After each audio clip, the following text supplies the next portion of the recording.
No, this is a yes. Bullish or bearish today? I think we're bearish at least for the next little bit. We'll see though. I think these lows are getting targeted here.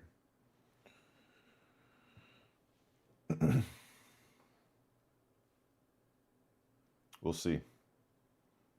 30 minutes till market open, so we got a lot can change in 30 minutes.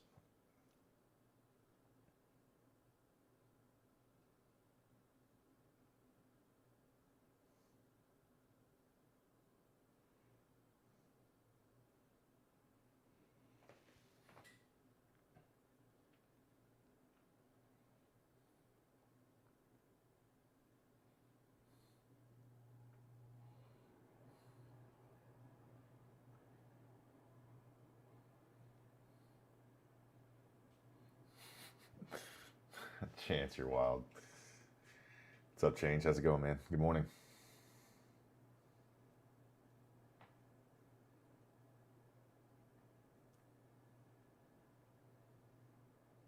Supreme, what up?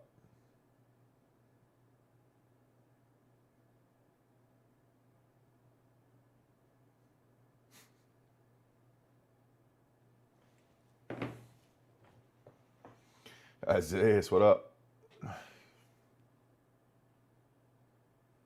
What's up, Adam?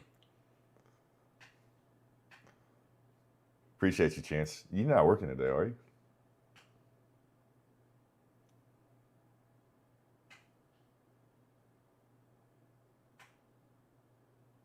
Isaiah, you're on break?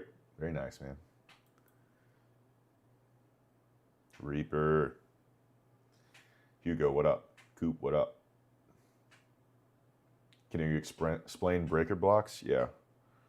You had a low, excuse me, low, high, lower, low, no, high. Let's see if I can do this. Can I explain it? Maybe. We'll see. High, low, higher, high, lower, low.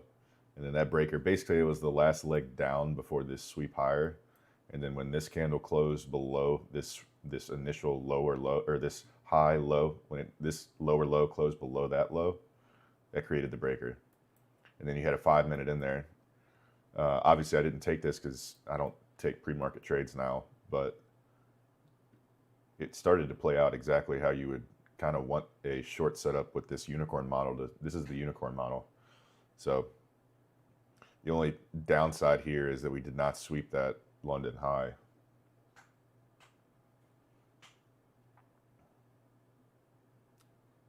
Yeesh. Well, don't work too hard, man. You better take a trade today. I'm not seeing you take one of these. I got my ass popped yesterday, dude. Took a trade, was up $450 per account, 600 on some of them. Got greedy, went back for more, ended up taking an L. First L I'd taken in a while. Took a fat L, man. Any advice on revenge trading? Yeah, don't do it. Yeah, I mean, yesterday, obviously, I wanted to revenge trade, dude. I got my ass handed to me. Went from up a nice bit to being down close to 700 on all my accounts. No, I'm not in the trade coop.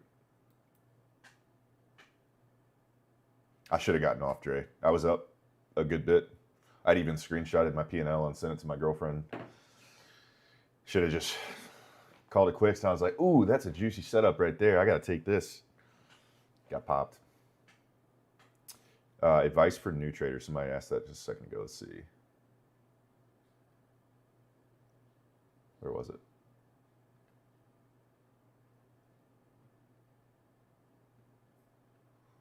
Thought somebody said advice for new traders. I like your work. Check out Prime Funding. I'm good, Prime. Thank you, though. What up, Braden? How's it going, man? Yeah, it was not.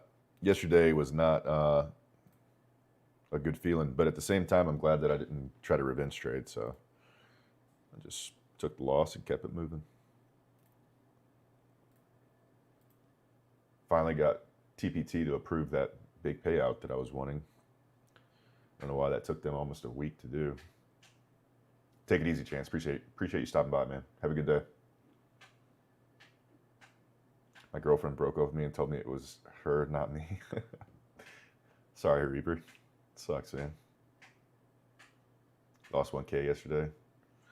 Yeah, I think total I lost 15, but I lost 7. It was only 700 per account, 750, something like that. TPT takes long with payouts. Not usually. They're daily, so it's usually by 7 o'clock. Like if you, let's say you make profits today, by 7 o'clock tonight, it's usually registered, and you can request it, and then typically by like 4 a.m. Eastern time, like it's usually in your account. But for some reason recently, they've been dragging ass.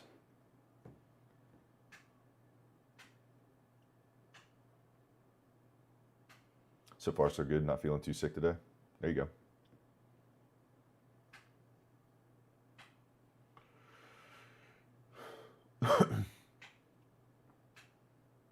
This setup would have been ideal to take, but I'm not taking a pre-market trade. Yeah, this is ES, S&P 500. They take forever, really. I use Trade-Evate, man, and it's usually lickety split. It's not. I've never had an issue before until this past week. It's just funny. This past week, I requested my biggest payouts with them I've ever requested. It was, let's see if I can show this without flashing my information. Where is it?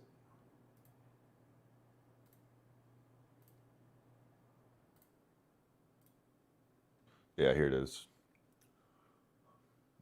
Hopefully this doesn't flash my information. I don't think there's really anything on here to flash.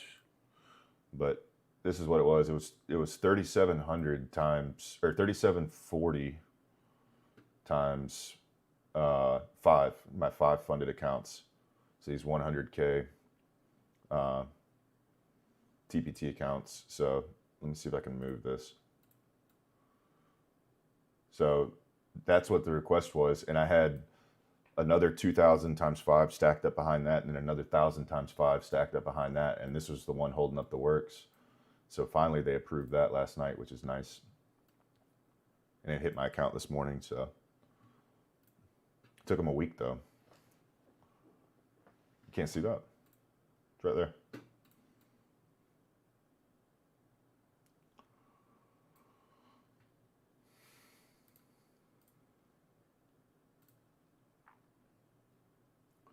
But it's just interesting how when I go to take my largest payout with them, all of a sudden that's when it's delayed. And I'm like, it seems strategic to get me to overtrade the account so they can end up denying the payout if I lose too much.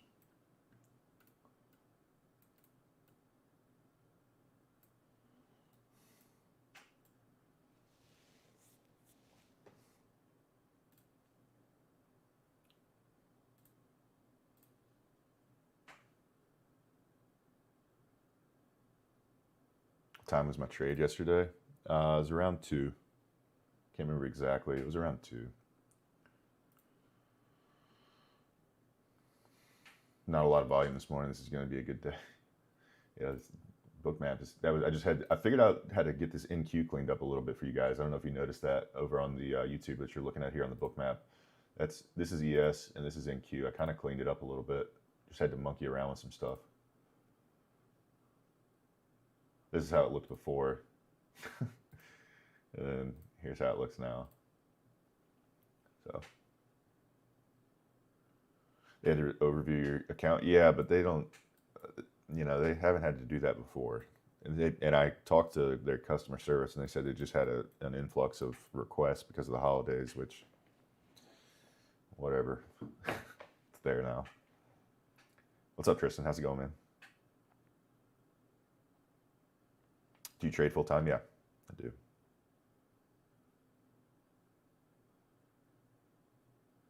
Kyle, no. To answer your question, I got greedy. And I think I talked about this in the stream yesterday. I had kind of what I had been doing, up until yesterday. What I had been doing is I have just a set $600 take profit level, daily take profit levels, hard set in my Trade-Evate for all my Apex accounts. Well, I got cute, and I don't know why, but I said, instead of just 600, I'm going to do the calculation for the windfall rule for each individual account. And so some of them were like 2,500 would have been 30%. Some of them were 700, some of them were 1,000. So each individual, whatever the windfall, staying within the windfall rule for each account, I set take profit levels, and I got too greedy, man. I should have just kept it at 600, because if I had done that, it would have been a green day yesterday. It was a green day for 2 of my accounts that were set at 600. But I got greedy. That's really what honestly, that's the only reason that it really frustrated me was because it was 100% greed. It was not anything more than that. And I had some stuff in my personal life that pissed me off, and I allowed that to kind of play a role in my trade selection, which is also, it's always a bad idea.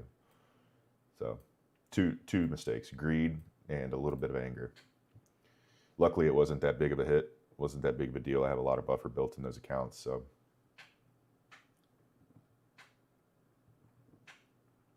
why do I look so bright? I feel like I look super bright right now.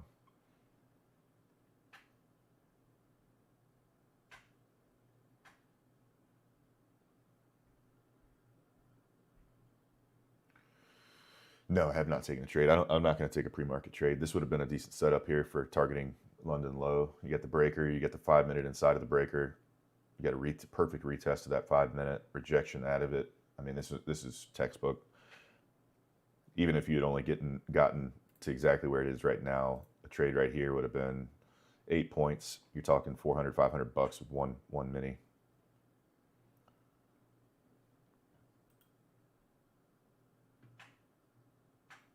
Yeah, I don't usually get greedy like that. Latinas,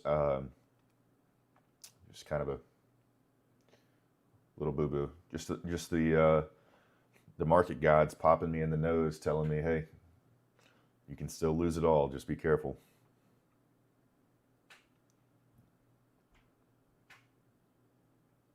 Yeah, really good for journaling. Yeah, and I think I've told you over the time that I've been doing this and journaling, I journal my emotions and my physical feelings, like literally, like what is my body feeling. And I've noticed that when I'm about to make a bad decision, my ears get hot, which is interesting because it's the same when I was younger and I'd be getting ready to get into a fight, my ears will get super hot.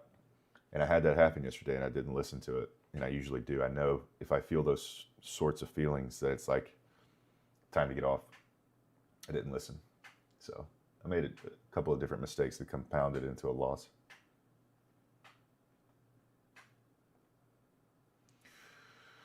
Possible to be profitable with 10 minis? Sure, man. I watch Rips do it all the time, but he's trading, $1 million personal capital account. So I would not recommend doing it on a prop firm account. How much did you lose yesterday? Some of my accounts were 700, some were less, but for the most part, on average, it was around 700 bucks times a lot, times 23. So roughly 15,000 total. Let's see, I'll pull up the trade Zello for you guys just for full transparency.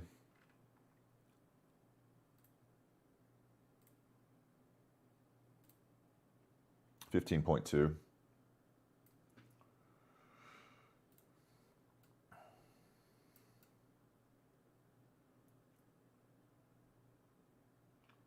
Still having a pretty solid month overall, though.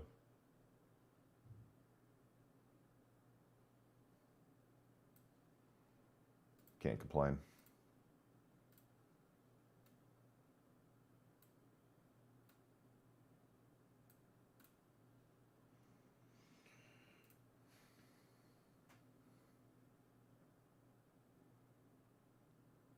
Want to see the play in the sunset? I got you, man. I got you. What's up, Jeff? How's it going? How many trades was that? Two trades. One trade, I was up plenty. Should have called it a day. Second trade, I got my nose popped. What's your go-to entry model? Right here, to be honest. But it's pre-market, and I don't take pre-market trades. So this, you got the breaker block. Honestly, the only thing that's missing from this is a sweep higher. So this London high, I wish that had gotten swept at this 8:30 news candle. I wish that had gotten swept. And then this exact setup here where you get a breaker, you get a gap inside of the breaker, you get a clean retest. I mean, that's a perfect retest right there, and a strong rejection out of it. Clear draw on liquidity having London low down here. This would have been a really good setup, but the only thing missing here is the sweep, which is a very key factor. So price could easily come back up and decide it wants to take that. Book map is super thin though, man. Like, it's hard to tell what price wants to do.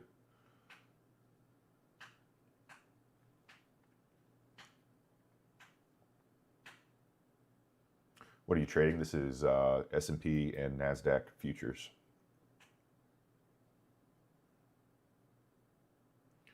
You look like you've been at it for a good second.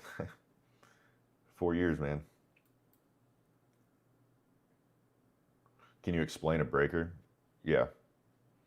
High, low, higher high, lower low. Easier way to think of it is the last leg down before a sweep higher, or the last leg up before a sweep lower. Like right here, the last leg up before a sweep lower. And this isn't an exact breaker with this right here, but this is the idea. A last leg up before a sweep lower, so the breaker would look like this. That'd be the breaker. Or, as I have marked out here, the last leg down before a sweep higher. Similar to order block, but this is a breaker. This is a breaker block.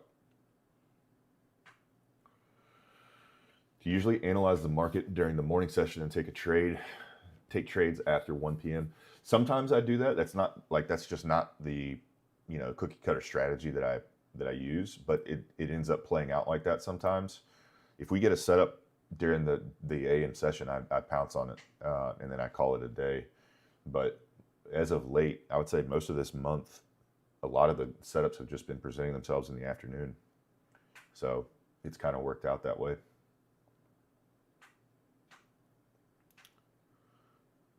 This is the 5-minute chart right here. It's the 5-minute. I had to do something about this lighting.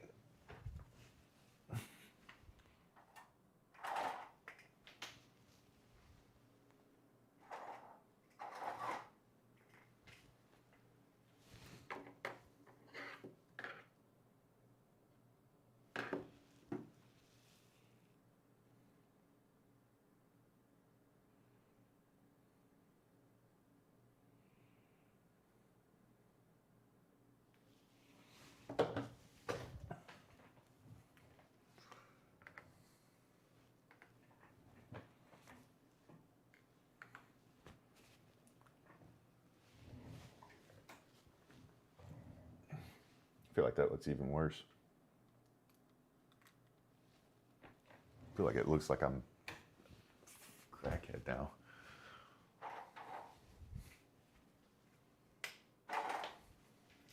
Okay, let's stick with that.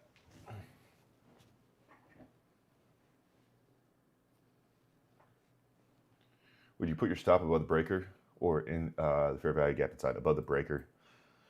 Really, ideally, you'd want to put it above the swing high, but the fact that we didn't get a sweep here, if you were to have taken this trade, I would have had it right above the breaker.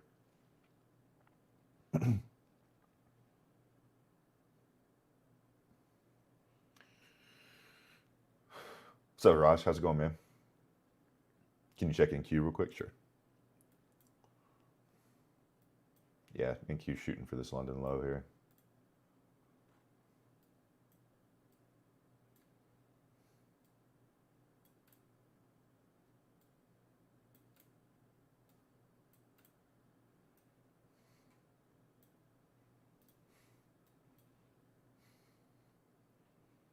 Another day, another dollar. What's up, Trey? How's it going, man? Cutting off more lights to the plant, I see. He's going to the basement soon, man. You know how it goes.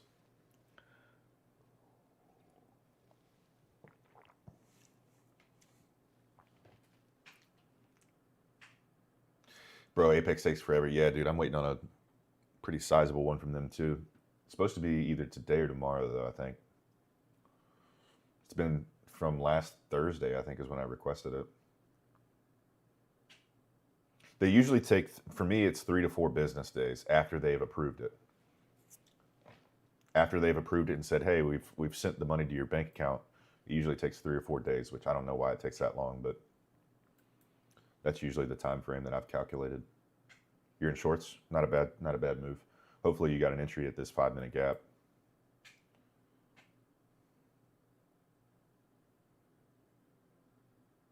This is the plant's final winner. Guys, I promise you I'm taking care of the plant.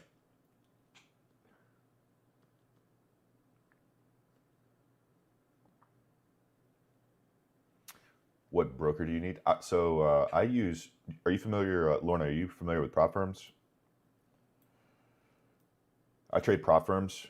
I have a personal capital account with AMP, A-M-P, but I recently have just been solely concentrating on my prop firm accounts.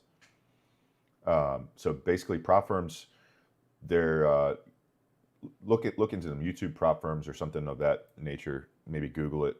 But basically they give you an evaluation. You pay for an evaluations. You use Liquid Broker. Okay, AMP is who I recommend if you're looking to trade personal capital.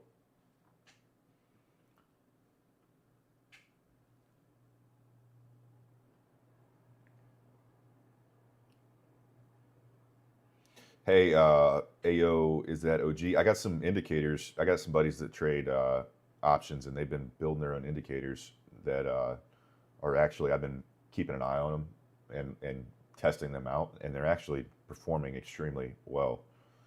So if you're interested in checking any of those out, let me know. DM me. I'll shoot you some information. I think the creator of it is his like trading view name is like Timeless or something, or Time. Can't remember. Time, yeah, there. That's his name right there. But these are his indicators. They're actually pretty dead on. It's kind of wild. He coded them himself.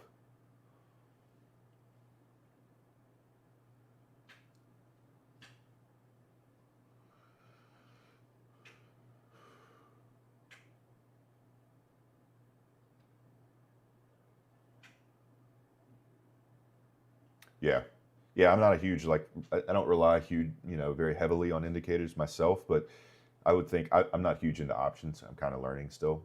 But I think that if I was trading options and I had these indicators, like, they kind of would be just an added confluence to what I'm already thinking. It would be nice to have some sort of algorithmic backing of what I'm seeing and what I think I'm seeing on the chart. That's kind of how I look at it.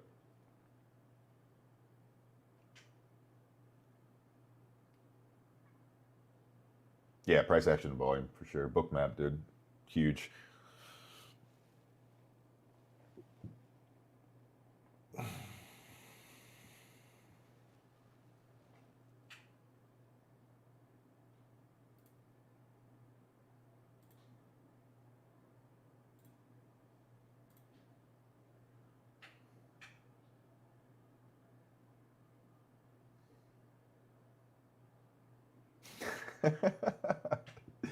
You guys in this plant, I know it needs light, but then you wouldn't be able to see it. I'll move it right now. I'll move it right now into the light if you want me to, but then you just have a wall to stare at.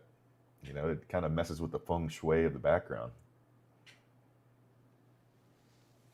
Who's the author of the indicator? Time. That's it right there. Author, Time.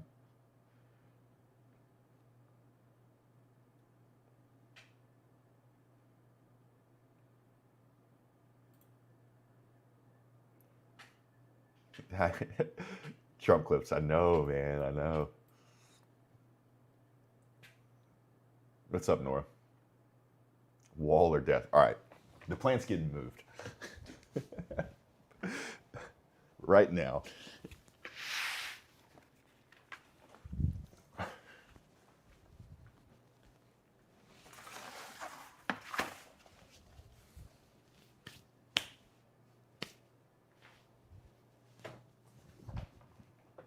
Now you get a wall with a light switch.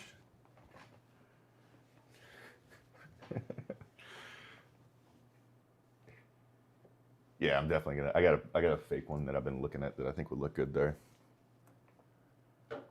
Can't find him? Make sure you're doing the underscores. You see the underscores there?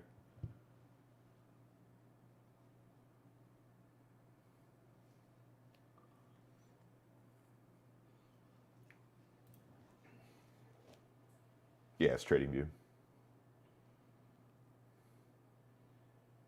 I just got an email from Apex. Looks like they got a sale. The biggest Apex sale of the year, or one of the strongest, blah, blah, blah. 80% off evals. $59. This is the same deal they were just running, I think. Pretty sure this is the same deal they were just running. Yeah, 80% off. 80% off plus $40 PA fee. So they extended that sale even though they said that was the last day yesterday. Sale ends Tuesday, December 2nd. So Apex is running 80% off plus only a $40 lifetime PA fee.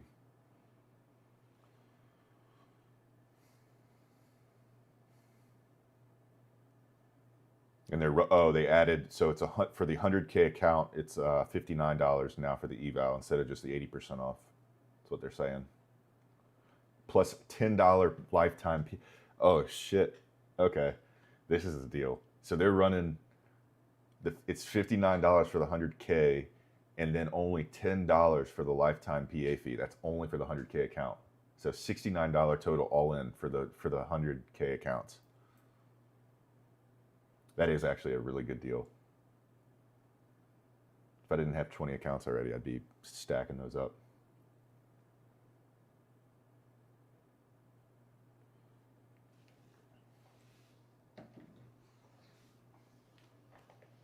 See, now there's no plant, man. It just feels cold now in here. I feel like in the background. Yeah, it's $10 for the 100K right now, Noah, the activation fee. For all the other accounts, it's $40. So 80% off, and then for the 100K account, it's only $10 activation fee. All the other accounts are $40 activation fee. She said, put it back. I need to get another plant.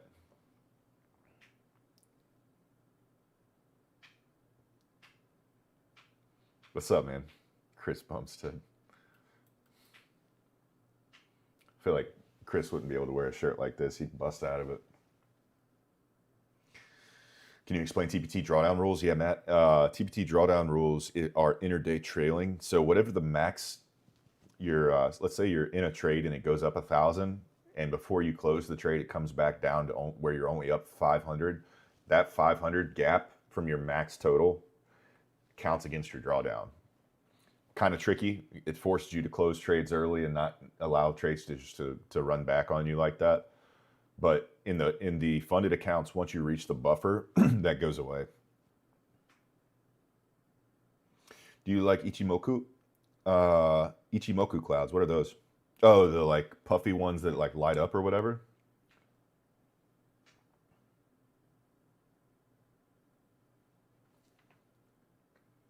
Up or down today? Yeah, I've seen those. Those are pretty cool. I feel like if I had like a gaming setup, that's what I would want to have. But not for this. I'd want a plant like I'm looking at a cherry blossom, which is kind of a little bit fruity, but I think it would look good.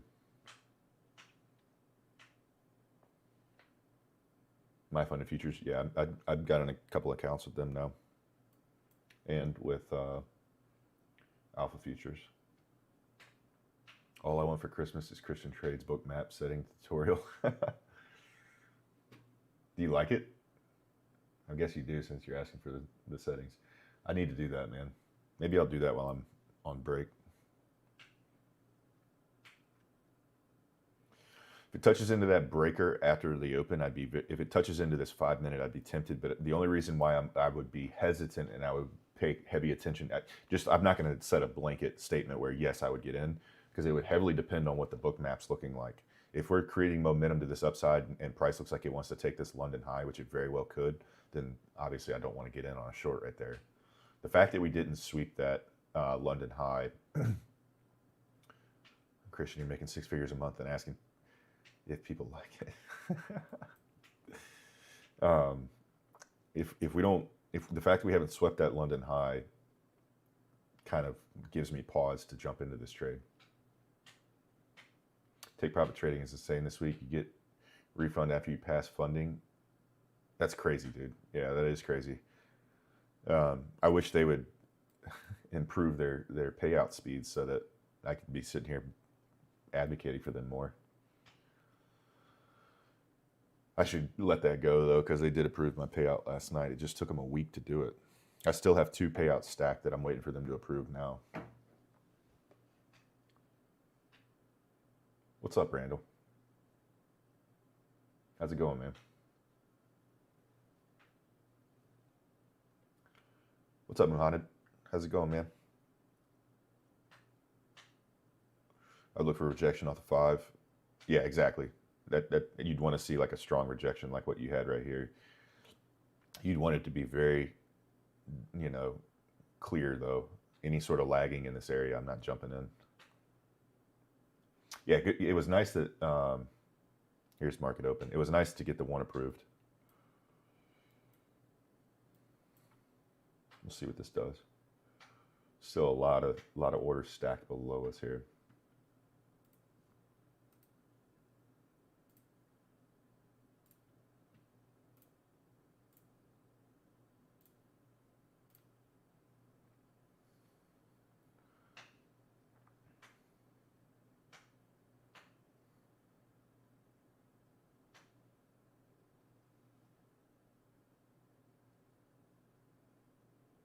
What's up, Green Boy? How's it going, man? You got to get a bell so you can ring it on market open. I can do that. Like put a timer on my computer that rings a bell.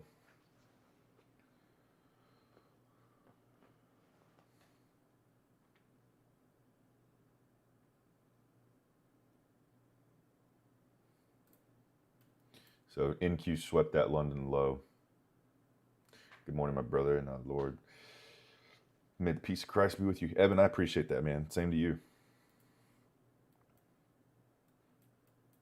Get a little Bible verse in here while we wait. Obviously, we're going to be super patient here and not looking to FOMO into a trade or pull the trigger too hastily. Yeah, we swept London on NQ.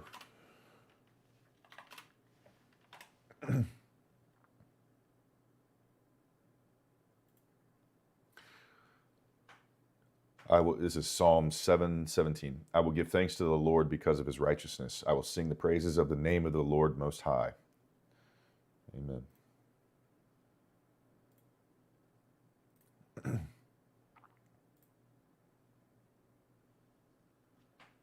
Second Timothy 1:7.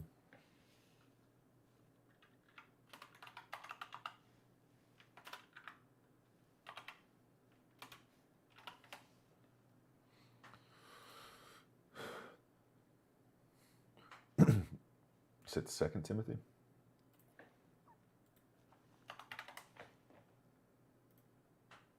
For the Spirit God gave us does not make us timid, but gives us power, love, and self-discipline. Amen. I like that. Verse of the day posted. Tristan posted the verse of the day. Let's see. So this is why we're blowing right through that 5 minute right now. This is why I'm going to stay patient, see what price wants to do, see if it wants to take that high, or if it's just going to just blow right through that too and keep pushing up. Very well could. Just stay patient here.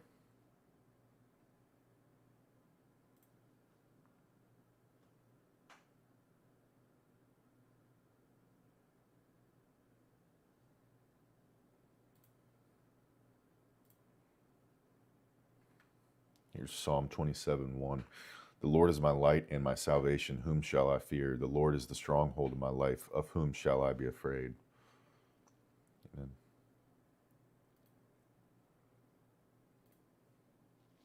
I like that.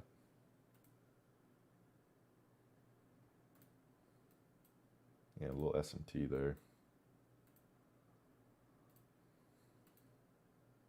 Pretty strong S&T. We'll see how this reacts.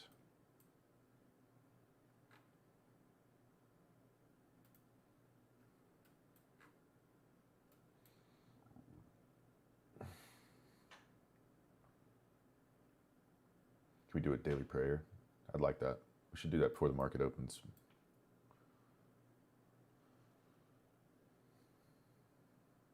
I need to incorporate God into my trading a lot more. Not just trading, man, life in general.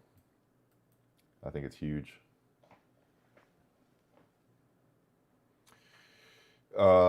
Yeah, they are the ones that the most recent ones I have posted. The ICT kills into pivots. Yeah, they are.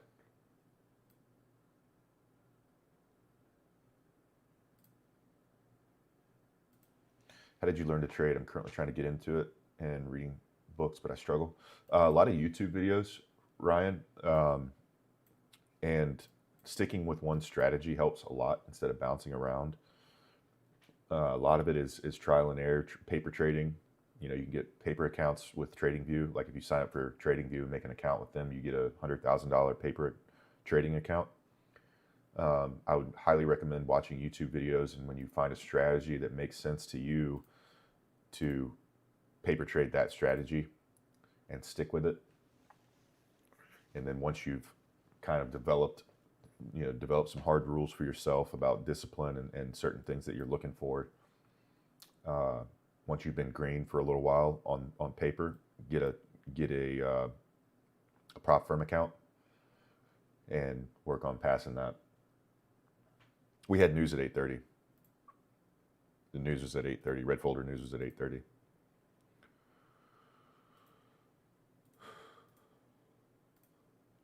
I'm not worried about pending home sales.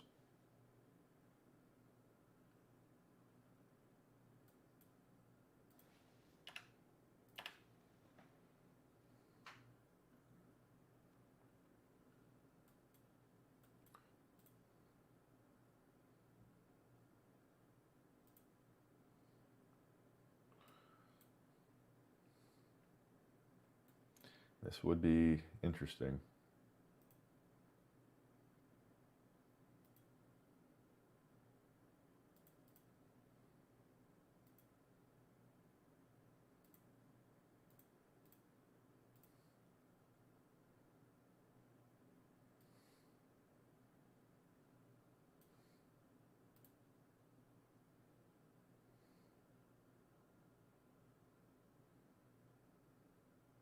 Still a lot of liquidity lower here on ES and NQ.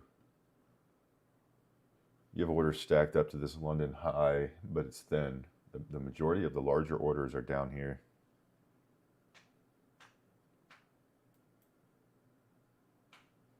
NVIDIA down 4%. Wow.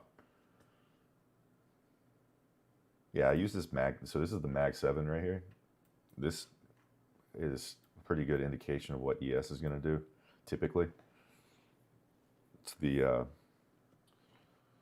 Magnificent 7.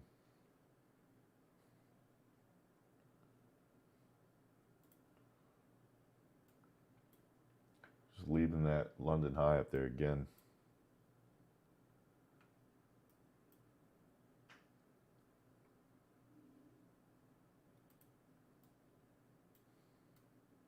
NQ's pushing lower. A lot of orders down below on NQ. Down to 24,750.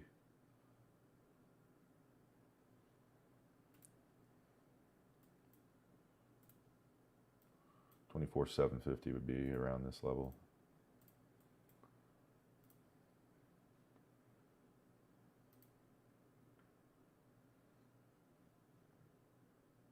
Yeah, you can, Jeff. Yeah, you can. Yeah, you add them together. Should be pretty easy.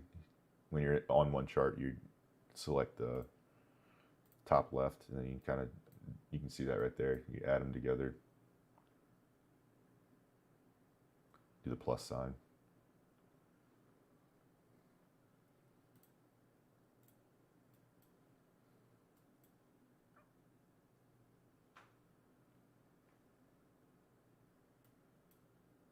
Yeah, I don't blame you, Candle.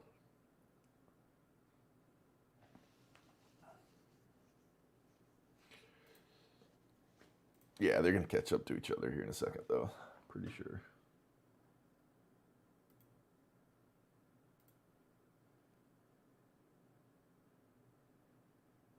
What is my denomination? I don't declare a denomination, man. I'm a follower of Christ, so I go where that message is preached the most clearly and without any other distractions.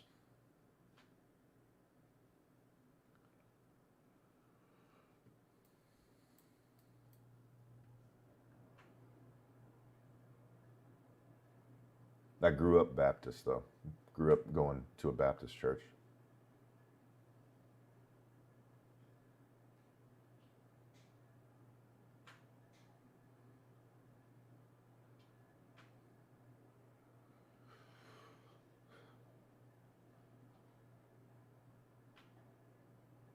You study like the Orthodox Church? Yeah, I do.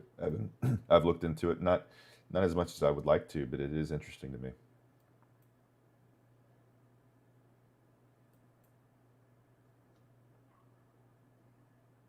Pre or post trib? I don't know, man. I don't know. That's more theological than I'm familiar with.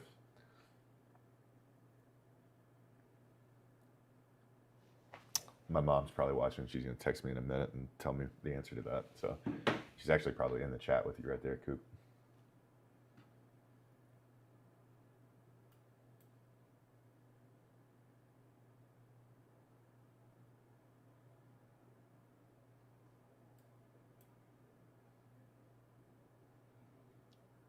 Yeah, I'd be a little surprised if we didn't come down here and take all this. The question is, do we take London High first? 37, 32.50.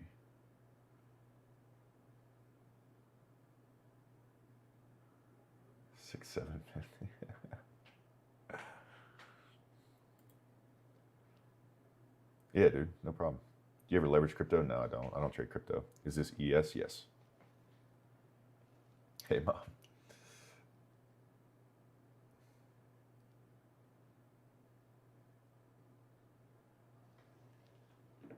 This is the 5-minute, Isaiah's.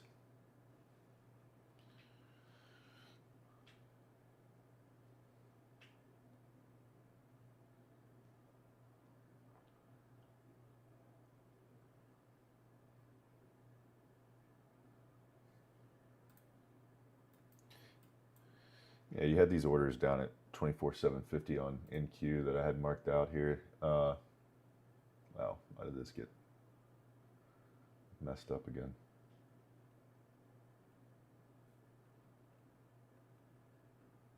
There we go.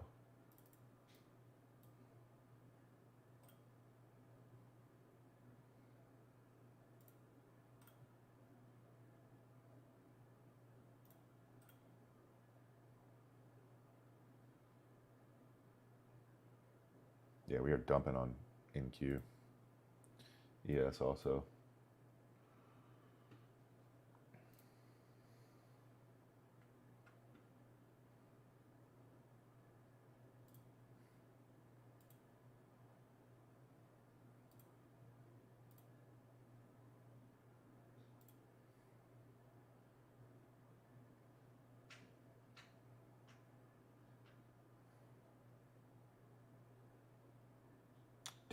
Do you get the heat? I'm using Bookmap, so you made it look weird. No, it keeps doing that. I don't know. That's the whole reason I thought I had it cleaned up.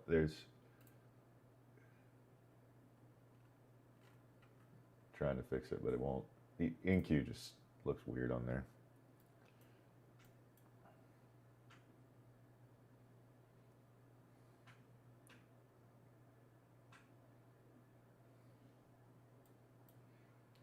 Bookmap is heavily lit up to the downside here. It's tempting to get in on a short. Look for a clear confirmation here.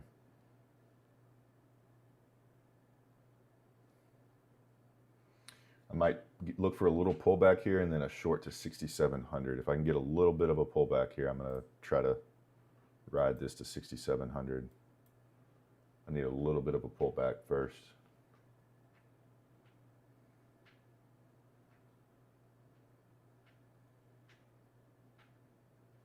A little more than that.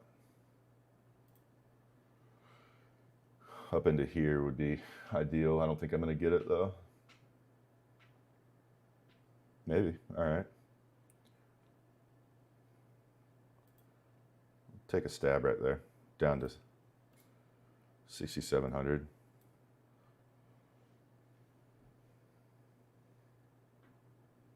See what happens. Stops are above there. It's a quick little scalp.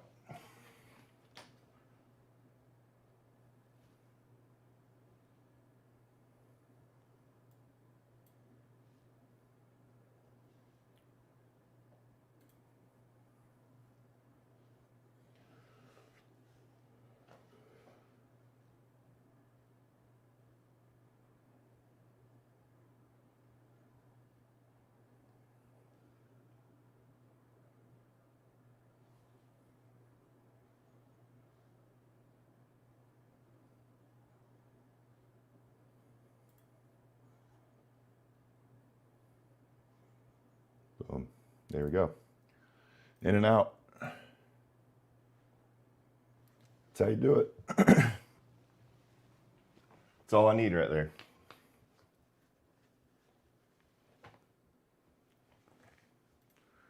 Quick little 382 times 25.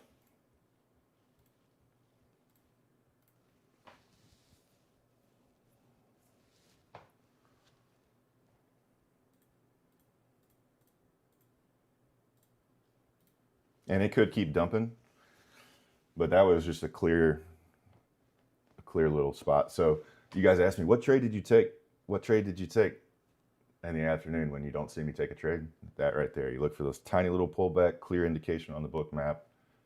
Orders stacked up at a clear level, just in and out super fast. No big sizing. Sometimes if I hadn't taken that loss yesterday, I might have put on 2 contracts right there, which would have doubled that trade. But the fact that I took a loss yesterday, I'm willing to size down a little bit. Take that little scalp. We had market structure earlier that indicated we had the breaker and all of that. Clear target at London low right there. So we knew that price did want to go to that level. Book map lit up very brightly right there where I was, looking to target. So this could continue to dump and you'd say, oh man, if you just held. But there's no point in getting greedy because just as easily as I could have held, it could bounce all the way back. So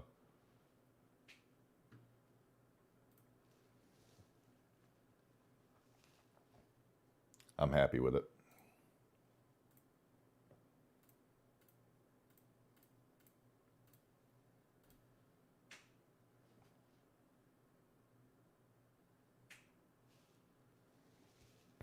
I'll hang out, Randall.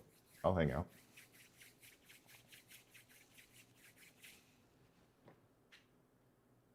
Done for the day off that one? Nice.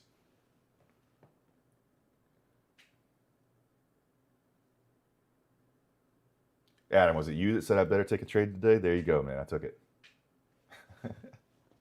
Took a shit and missed it. Sorry, man. 2K for the day. There you go. 8,500 times 5 or 8,500 just on one. Either way, that's a good day. But 8,500 times 5 would be wicked.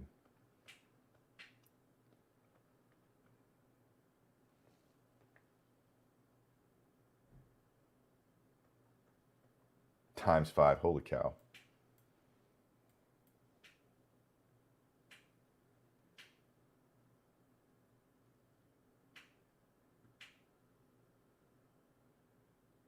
Yeah, Bookmap's still lit up down to 66.80, so this could just continue to dump. This could just continue to dump. I would be looking for a pullback because we did just sell, or we did just take these orders here, and it's not, there are orders lit up lower, but we'll see. Right now, dude, it's dumping.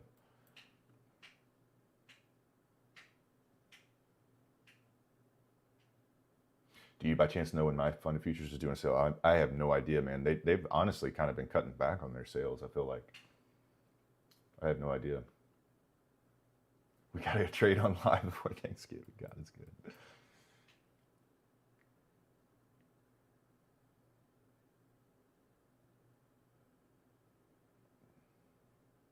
What do you mean? Put a fair value gap down unless it's too low to do so? What do you mean? Evan, we took the trade already.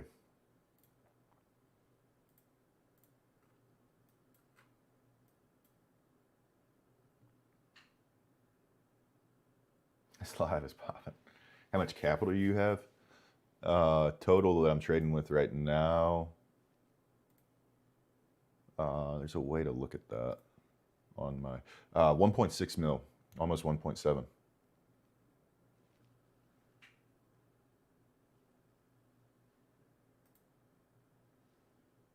Yeah.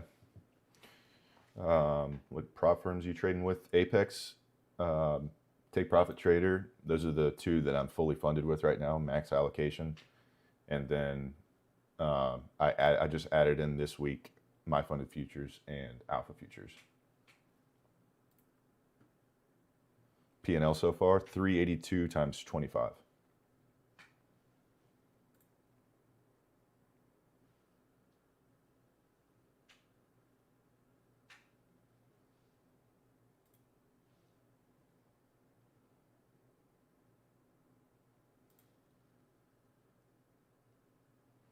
Just got in. Can you explain why you took this trade? Yeah, we were dumping clearly. We had a clear draw on liquidity right here at London low, and we had orders lit up at this line on Bookmap.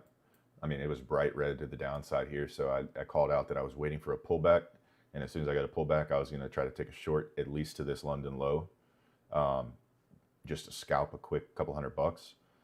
And so I put my stop, or I entered the trade right here on the pullback on the 30-second chart. Pretty clear pullback there, got in.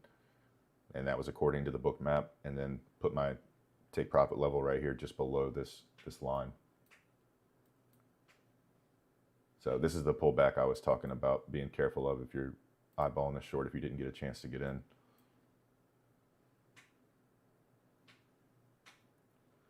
Book map does wonders. Yeah, it does. 500, you done? There you go, Hugo.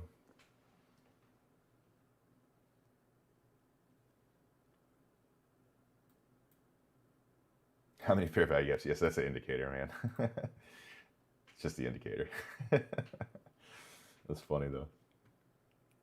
What's the book map saying? It's starting to light up to the upside here, all the way up to 6,700, which would be a pullback right almost to where we took profit just a minute ago. It's coming back into this area right here, right where London low and the lunch low was.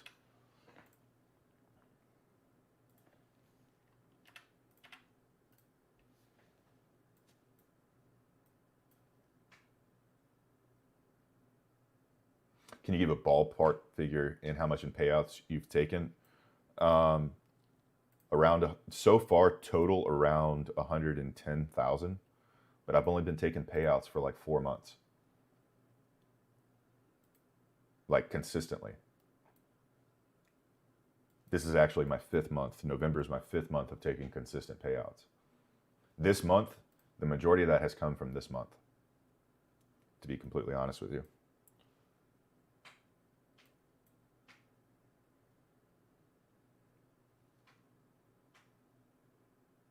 Do you think it's targeting London high? It very well could. It very well could. It's a good question for people who are still looking for a trade here. We do have these lows here below us here. I'll get a different time frame, easier to see. We still have these lows below us here, so we could just be getting a retest into this 5 minute and then a move lower. Or this could be the move that is trying to target these highs. No telling yet. Very possible either way. Appreciate that, man. With a K, appreciate that. How many contracts? We just did one mini. Just one mini. I remember back when Christian had like 7 viewers. Yeah. Well, isn't that long ago?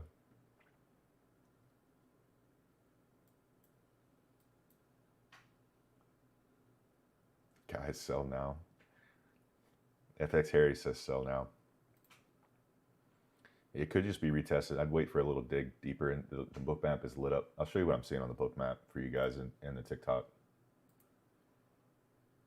So the book map is still lit up pretty good to the upside there. But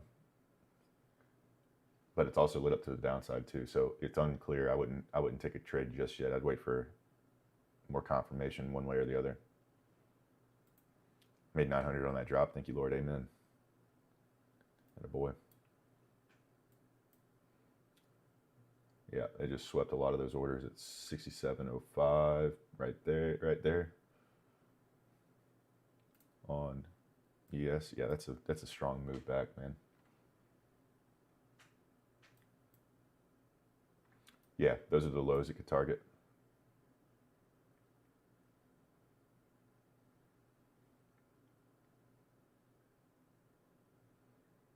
Missy, there you go. Hope you have a great day.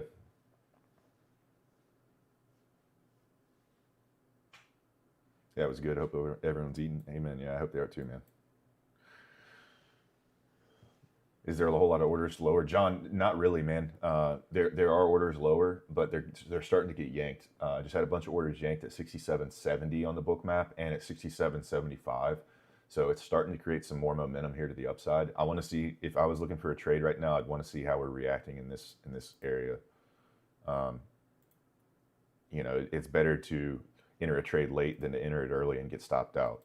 So if I was you guys and I'm looking for a trade here, I'd just wait for confirmation in one direction or the other, because we could easily just tap into this gap here and reject lower. So,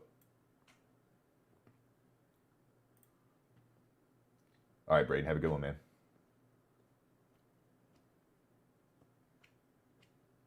Do you stream every day? I do.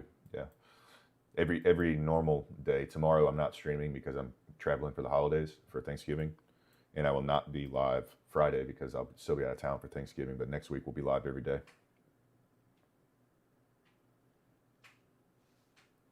How can you get Bookmap? Go to my link tree and click my Bookmap link, and then sign up that way and use my code CWT. It gives you 20% off.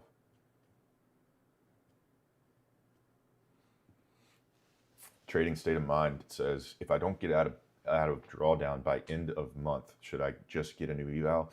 Personally, I say yes to that question, because the reset or the resubscription fee is typically higher than just starting a new eval. Now, the only stipulation to that is if you're close to passing already, I would not do that. If you're close to passing already and you've made a bunch of progress and you're only a couple hundred away, then no. But obviously, if you're in drawdown, the answer is yes.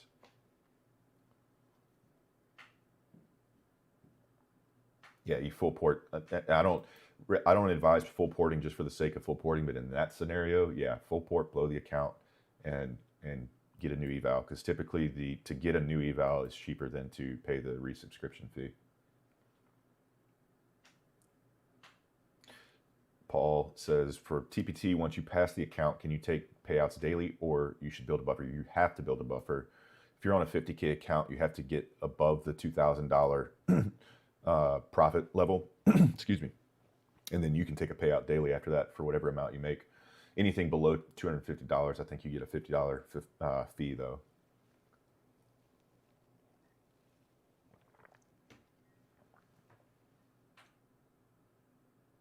I did, yeah. We took this short. Took a pretty quick short. There was a London low here that we were targeting, plus there was a clear level on the book map. So I waited for a pullback into this level, entered short right there, and got out right here. So we made $382 times 25.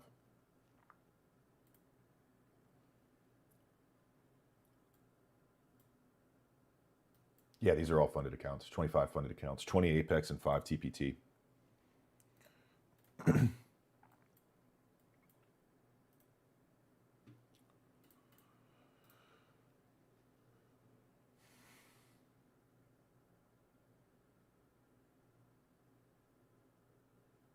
Can you do a tutorial on how to set up prop firm accounts and connect them to CopyTrader? Yeah, I should do that, yeah.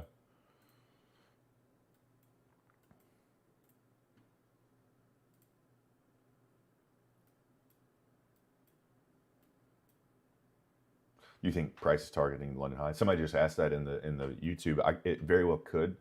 The order book thinned out a little bit, but it does look like there's more pressure pushing price to the upside here than to the downside.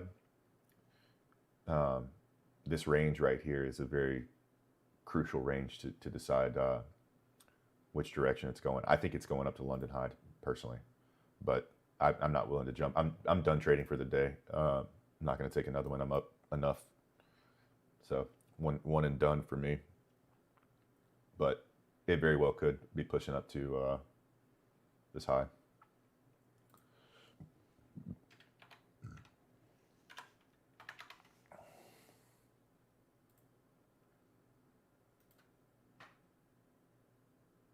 Tell Google to leave NVIDIA alone. And Palantir's kind of been pulling back from what I saw last night. I haven't checked it myself. I probably should before I say that, but I was watching an analysts talk about Palantir. That's kind of surprising.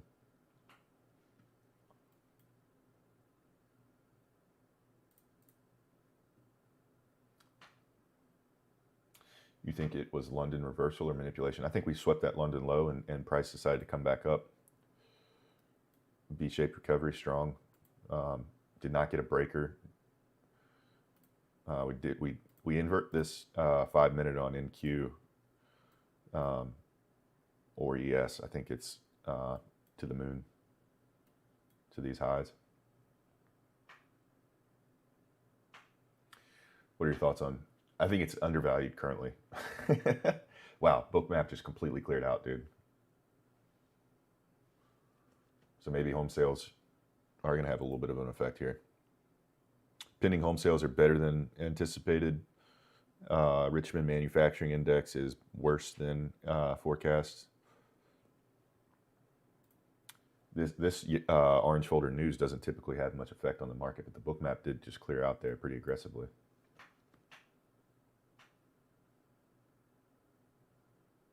Is that chair comfy? Yeah, it is. Yeah, super comfy.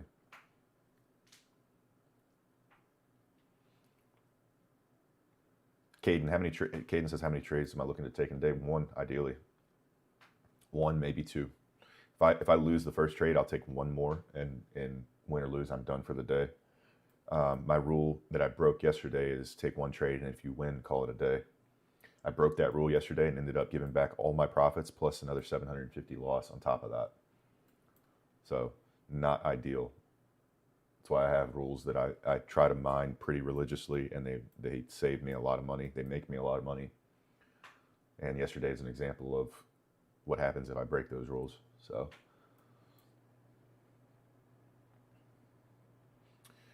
Thursday, the market's closed, Green Boy.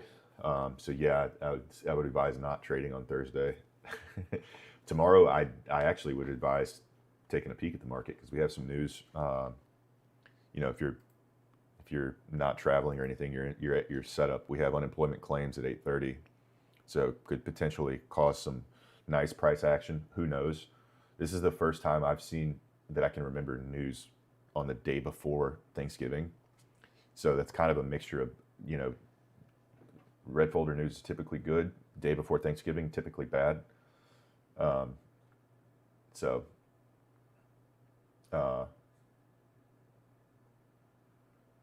It'll be interesting. Am I live tomorrow? No. Samir, I'm not. Traveling.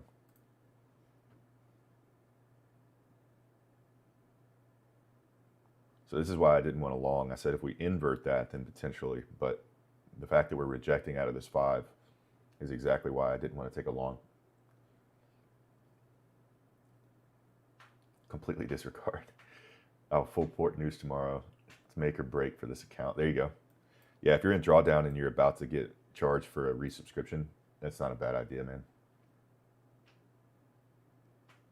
I don't typically recommend that in any other scenario, though. I think that's irresponsible and it develops bad habits. But in that case where you're in pretty aggressive drawdown and you're getting ready to be charged a fee, where just making a new account is cheaper than the fee, I definitely recommend either passing the account or blowing it before that charges you. Yeah, no breaker. Yeah, here you go.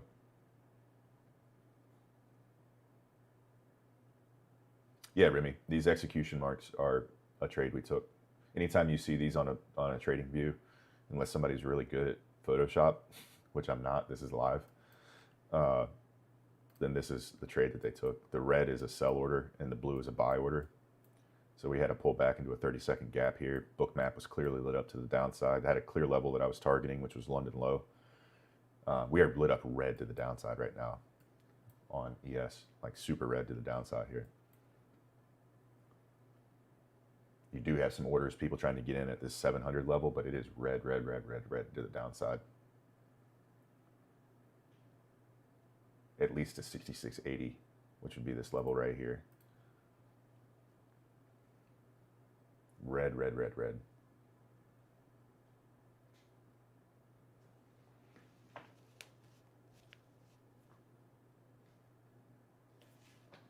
I'm going to clear these, turn this indicator off because that's jumbled up.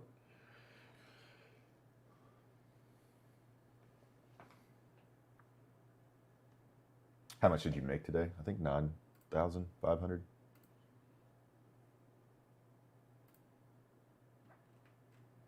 9,000.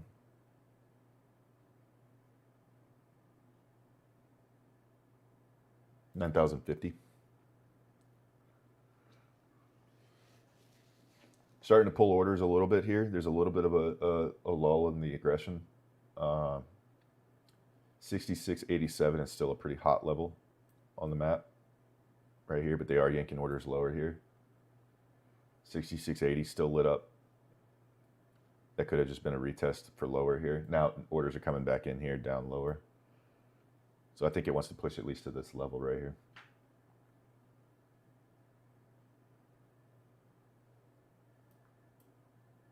You are getting people trying to pull price back so they can get into this trade. That's why you keep seeing these pullbacks here. Buyers are pulling price a little higher here. There we go. They're pulling it back. Still lit up to the downside, but it's pulling higher here. There's people trying to get in this trade to the downside, so they're trying to pull the price back so they can get in. 67.05. Yep, right there. Up to 67.07 now. We'll see if it allows it.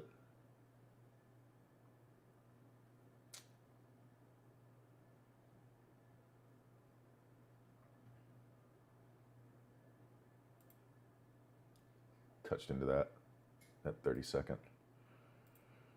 I'd be really careful with this price action, guys.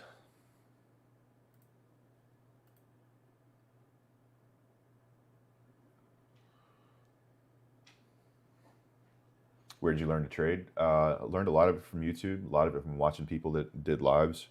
I learned the psychological discipline from a guy named ChristianTrades, man. He helped me.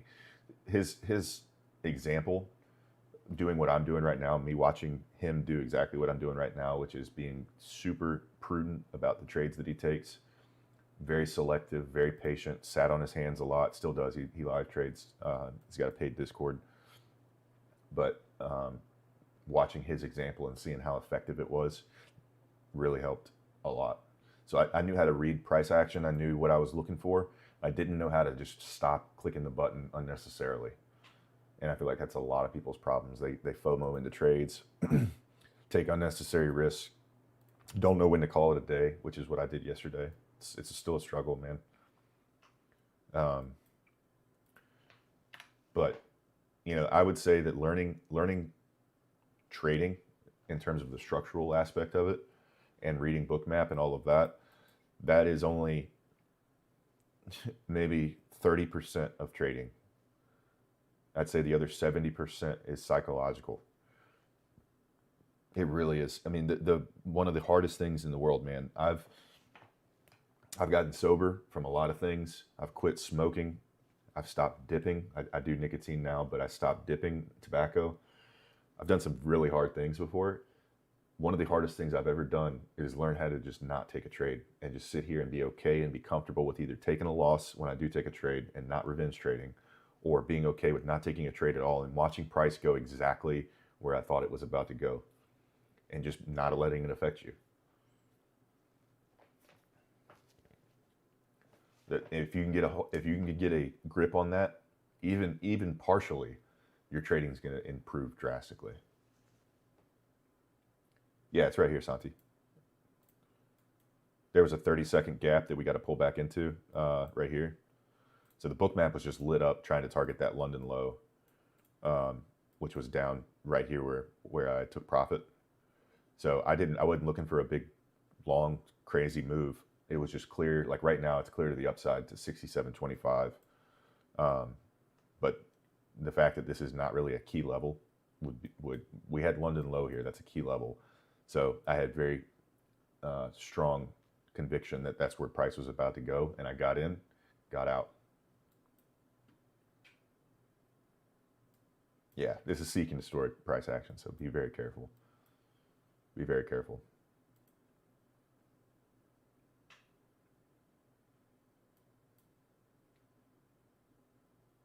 Not finding A+ setups. Yeah, I haven't seen any, Randall.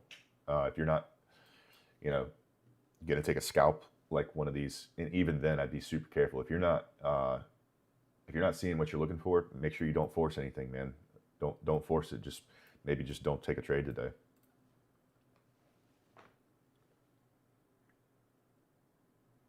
It's because there's money tied to it. When you take the money out of the equation, it's different.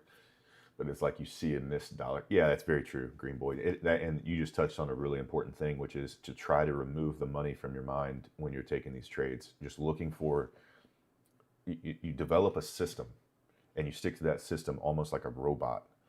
And it removes the money aspect from it. The money is a byproduct of a system that you set in place, and a rules system that you set in place that is effective. The money comes as a byproduct. Yeah, I have a bookmap code. In order to, what you need to do according to bookmap, I've been talking to them back and forth for the past week. So you got to use my affiliate link for bookmap, and then you got to use the discount code, which is CWT.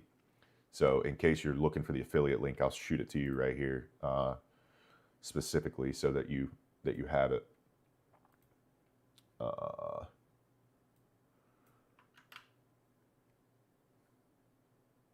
That's not it. Let me get it right here. Hang on. But you use the link, and then you want to sign up for Global Plus. That's the bookmap subscription, and my code will get you 20% off of that. Once you have that, you have to sign up for data. My code doesn't apply to the data. The data is only like $30 a month or something, $34 a month. But here is the link to the actual bookmap subscription in the chat. And I'll pin it for you guys, whoever wants to use it. Not approved. Okay, well, TikTok doesn't like me pinning bookmap. I'll post it in the Discord. I think I might have already done that actually, but it's in the Discord. If it's not, I'll double check real quick.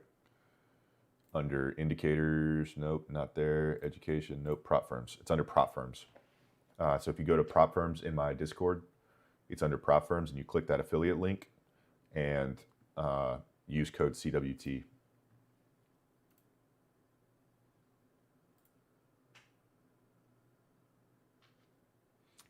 Good 500 on the morning dump. I'm done. There you go.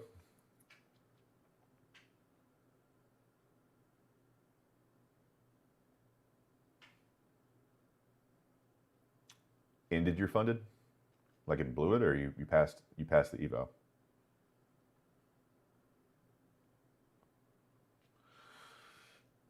Do you see upside with how much Nvidia's down? You follow me on IG. Ty, shoot me a DM and I'll shoot you the link for it.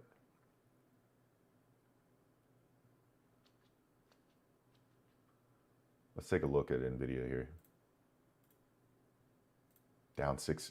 So that's the 30-second. That's not what we're interested in. That's the 15-minute. Yeah, that's a pretty big dip, man. That's a big gap right there, too. It's kind of wild.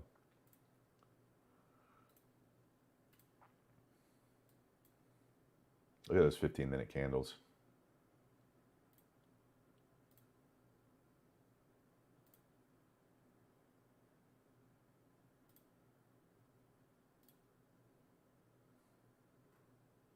I'm going to stay on this 5-minute.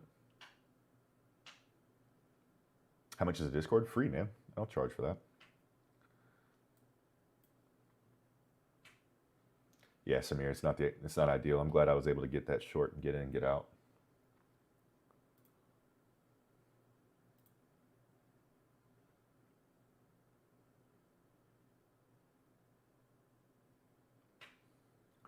Just down 400 for the day. Yeah, don't compound it, man. I agree with you. I've been there before where you maybe don't. I wouldn't call it signal botting specifically because you're not just looking to not learn, but you take a trade in accordance with somebody else, and it ends up not playing out. I just say stick to your rules. Cameron just saw your text. Very nice, man. Now close the account for the day. Close the tab. Get the fuck off the chart. Excuse my language. But yeah, copy trading other people for me hasn't ever really worked out well.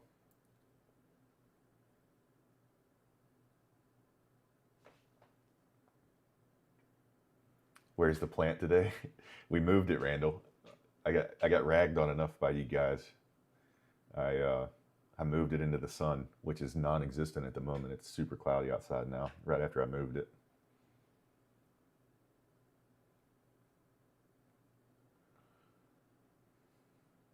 Ty, I just shot you that link in the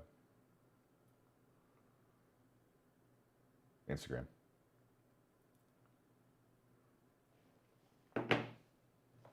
Then put it back. I'm just gonna leave it. I'll leave it there until after the break. Randall, that's true. That is true. Randall says some people intentionally will give you bad trades or show bad trades so that you'll blow your accounts and then use their codes to get more fun, to get more evals. Yep, very shiesty. I think anyone who's been with me long enough will know that I advise heavily when to not trade so that that doesn't happen. Also, I don't make enough off of that stuff. I mean, if you had, I can imagine if you had thousands of people using your code, then you'd probably be making pretty good money. But I'd rather you guys make your own money trading successfully by watching me and learning discipline with whatever strategy you trade than to make any money off of anyone doing this. I make enough trading where I don't need to do that.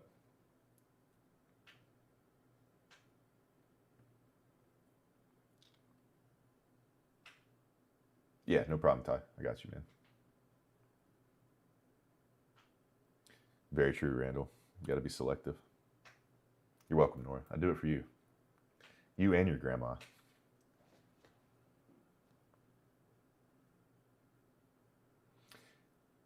You want to see the book map, Adrian? I'll show it. I'll show it to you. That's kind of what we're seeing on the book map. A little unclear. You would think based on this that price does want to come up here, but we're inside of this 5 minute that seems to be holding price down. So every time we start moving up, it seems like the sellers jump in and push price back down a little bit, and it's a little unclear. So I'd be careful. I'd be really careful. Yeah, do the global plus, Ty. Global plus.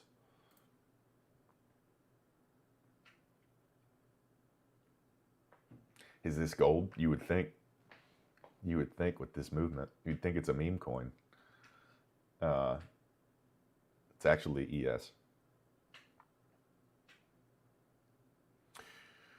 What's the difference between global and digital? There's something to do with the data that you can implement or the data you can use. There's something specific, Ty. I wish I had a better answer for you on this, and I should do that like right now because I've been asked this already a couple times. But when I was researching this like a year ago, looking to figure out which package to use, I did the cheapest one, and then I discovered there was heavy limitations to what I could do, and it wasn't allowing me to do what I needed it to do. And then I leveled up and realized that Global Plus is really the one that you need for the data and to be implemented and all that. So that's what I would definitely recommend Global Plus. Do you do weddings? Yeah, I do. I'm not cheap though.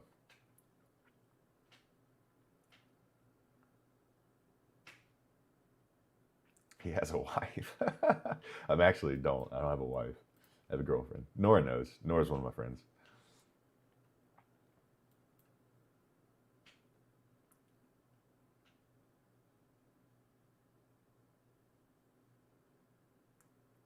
Did you take a trade? Yeah, we took this short. So a little scalp piece for $382 times 25.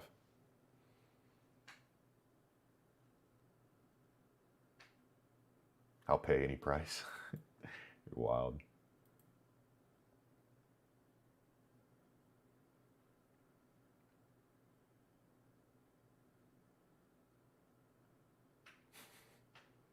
Are you actually though? You're actually in the ER? What'd you do? Yeah, we took this short right here. Guys, anytime you see execution marks like this on a live chart, this is a trade. I don't put that on there myself.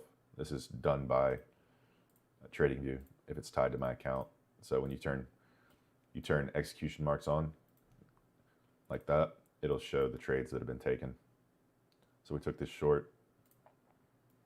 London low was right here. We were dumping pretty hard. I didn't want to just FOMO into the trade. I wanted to see a clear pullback.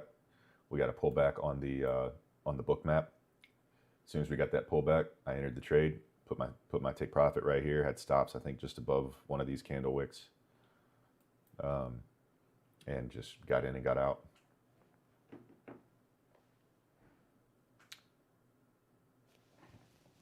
I can't see that emoji. Are you sick? Is that what you're saying?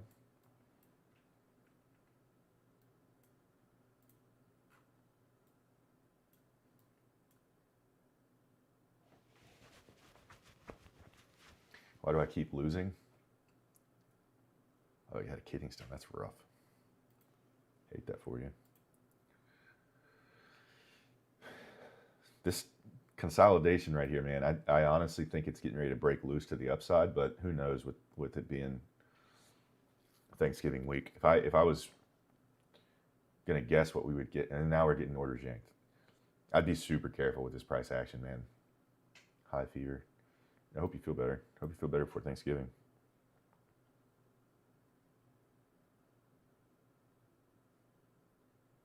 Took one trade today and down 105. I'm gonna call it because price action isn't what I really want to see, so it's all right.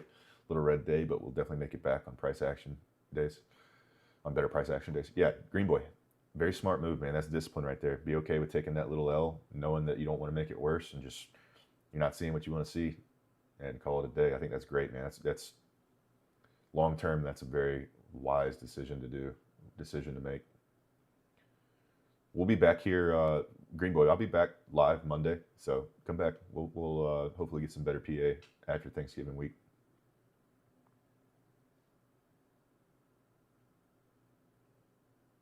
If a celebrity comes in my room, I'm gonna tweak. Why would a celebrity come here? Clear draw would be the draw would be London High right here. That's the closest draw.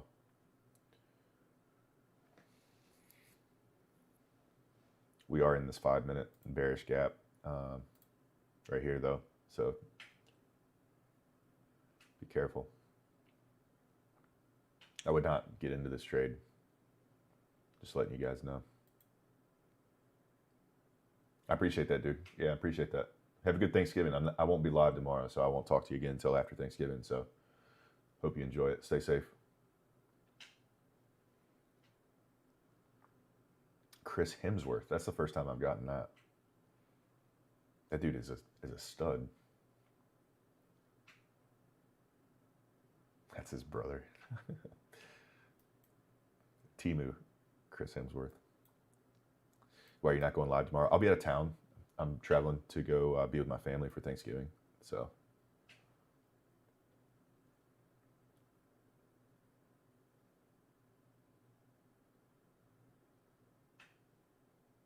yeah. See, this is why I don't trust longs right here. Even though the book map is lit up aggressively to the upside, it's just this 5-minute is just holding price. So I can see us dipping a little lower here and then reversing and then lower and just complete consolidation. So just be super careful here getting into a trade.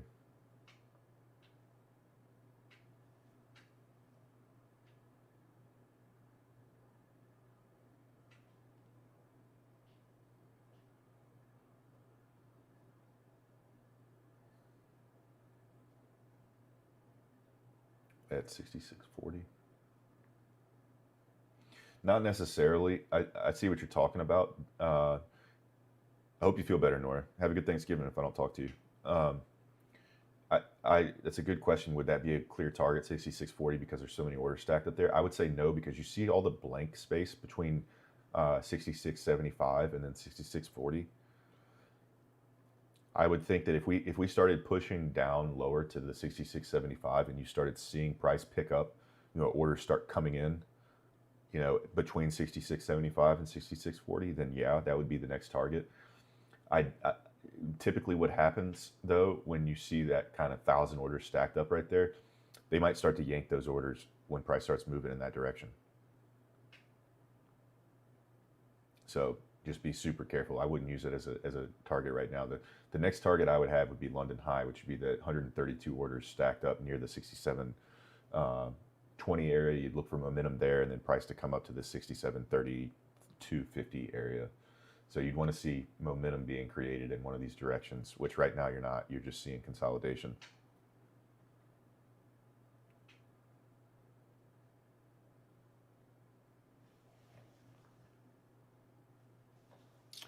Geo, I like to see a sweep of a major level, a V-shaped recovery, a breaker block formation. I like to see a fair value gap inside of that breaker. I mean, we had a pretty solid pre-market setup for a short. Uh, we had where is it? Was it the 15? We had all of those things pre-market, but I don't trade pre-market.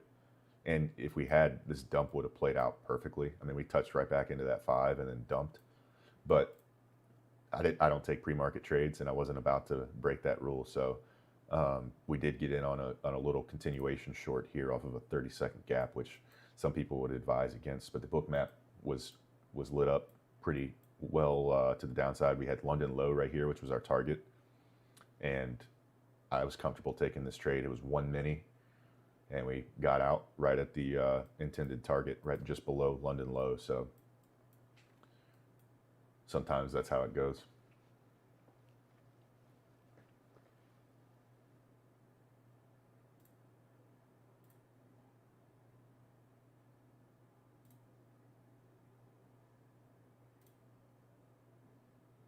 Unemployment tomorrow. It's unemployment tomorrow at 8:30. I think they yanked the CPI or whatever the other red folder was. Might have been CPI, but right now it's only unemployment claims. Winning day, yeah, we're up 382 times 25.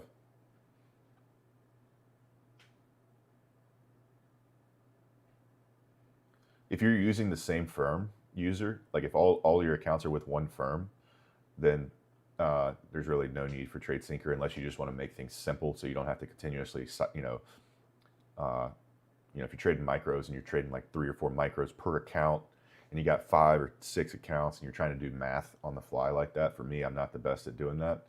So it makes sense to have TradeSync where you can, when you use TradeSync and you have your accounts tied to it, all you need to focus on is one account. And you say, okay, if I want to trade 1 or 3 micros per account, I'm going to trade 3 micros with this account that's the leader account, and it just copies it over without you having to do the math like you would normally do on Tradeovate. So sometimes it makes sense. But if you're trading like 5 accounts and you're only trading 1 mini per account, it's not that hard just to say, hey, I'm going to throw 5 in the order on Tradeovate. This is ugly consolidation, guys. Please stay away from this if you're looking for a trade. Wait until we break out clearly in one direction and make sure it's not the manipulation leg. We got the accumulation. What I would imagine next is going to be some manipulation, and then we'll potentially get the distribution.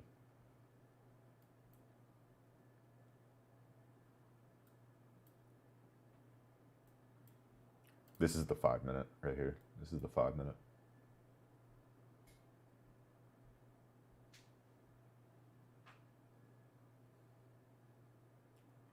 Syncer, Syncer, like SYNCER. And yeah, so when you don't sign into your TradeSync account, you just sign in. What you do the same way you sign into your Tradeovate account with your prop firm ID, you use that same login for each prop firm on your TradeSync. And once you've gotten your settings right on TradeSync and you set a lead account, you can sign into that lead account on TradingView, whatever lead account it is, and just trade that account. And it'll copy over to TradeSync. Your code gives 80% off of the Apex accounts. Yeah, and Aaliyah, right now, the deal is, I just got an email, they just updated their deal. 80% off all accounts. 80% off all their accounts and $40 activation fee, but with the 100K account, it's 80% off and only a $10 activation fee. So $10 activation fee. So all in for a 100K account, you're looking at $69.40. Pretty good deal. Code CWT if you're looking for that, or any creator's code if you want to use somebody else's, but mine is CWT. You ever blown a funded? Yeah. First 2 fundeds I had them at the same time, and I blew them within like 2 trades. Yeah. I've blown fundeds.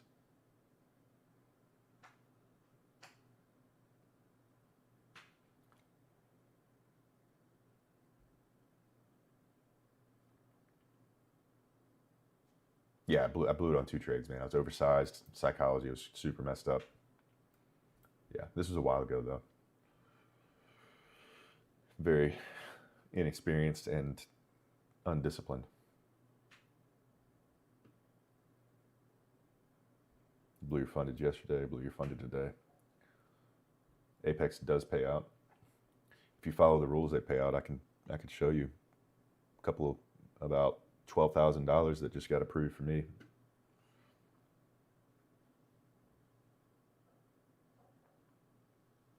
You think we hit this London high? That would be my guess right now. I think that's where we're headed. We are breaking out of this 5-minute gap, it seems like, potentially, but don't get in yet if you're looking to take this trade. I would say it'd be better to miss this trade than to take it and price dump and you end up losing money.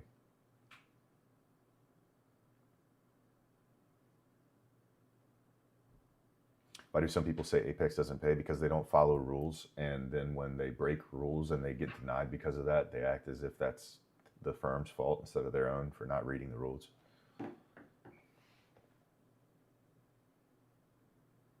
And no doubt Apex has some crappy rules that you have to follow, but they also allow you to trade 20 funded accounts at a time, which no other firm does. So if they didn't have some pretty strict rules and some hoops to jump through, they would be losing their absolute ass and they would be forced to close their doors pretty quickly.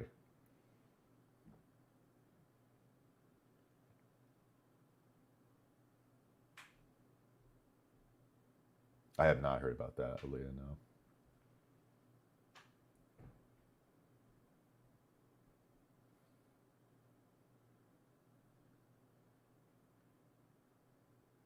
Do our comments ever influence a trade on you? No.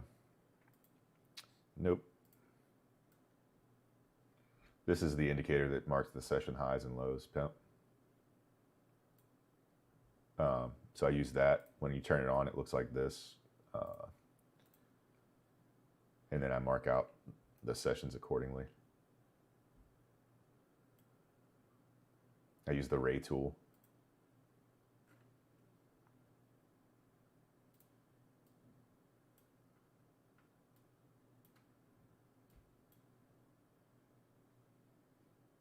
Getting a push higher here. Best bet I'd say is wait for an inversion of this 5-minute and then potentially target that. But that's still, your risk to reward ratio is so screwed up on this trade if you took that I wouldn't say it's worth it. I'd say it's better just to watch it go.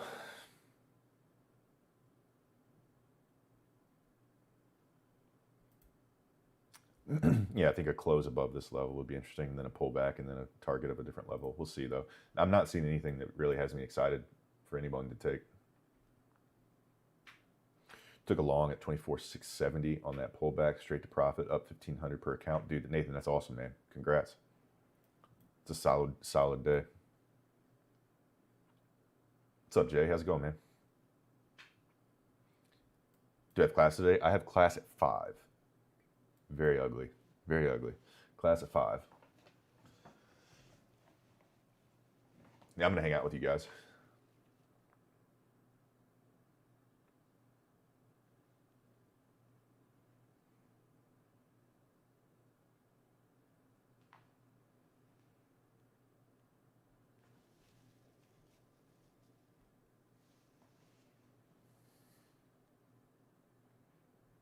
How old are you? 32. That's honestly a terrible class time. Yeah, it's not ideal. Especially not like, I don't even know why we have it today, to be honest, because it's Thanksgiving coming up. Like, everybody needs to be traveling for Thanksgiving. Time do you mark your charts in the morning? Typically around like 8:15. I'll be, depends on what I have going on that morning, but I'll anytime from 7:30 to 8:15 is when I'll sit down actually at the charts, but I don't mark them up until after 8. I wait for, because my session indicator cuts London off at 8 o'clock. As you can see here, we cut off right here at 8. So I wait for London to kind of clear out, and then I mark up the chart after that. Blue 2 accounts longing and open. Yeesh. Sucks, man. I'm sorry. What is this time frame? 5 minute. I mean, dude, this is ES. ES dumping almost 50 points at open is pretty aggressive for ES. I'll show you guys what the book map looks like right now on ES. This is ES book map right here.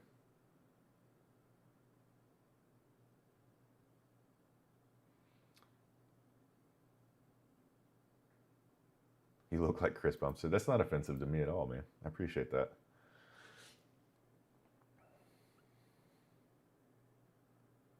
Nice, Trey. Very nice. So we inverted this 5 here. We're getting a push back into it. They could get this push back, dig into it, and then a push higher. Or it could just run through it and completely disrespect the gap. But we'll see. Are you Chris? No. How much are you up? 382 times 25. You use TradingView? Yeah, Tony, this is TradingView.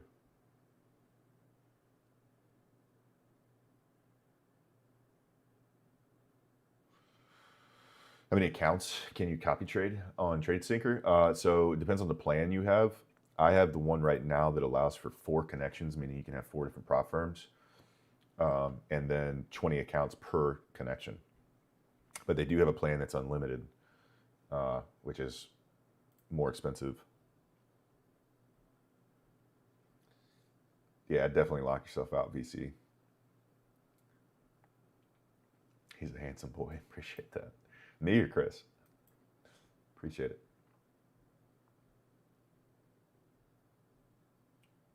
Are you on ES or NQ? This is ES. This is NQ. NQ did not invert this 5 minute. ES did. I'm not in a trade. We took a trade already. I'm out. Took this trade earlier.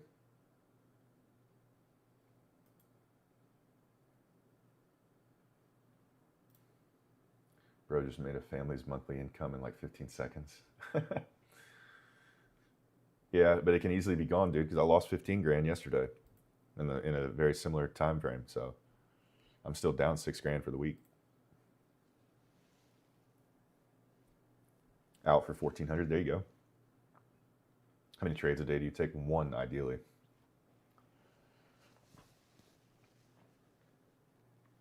No, 2 trades. VC yesterday I was up.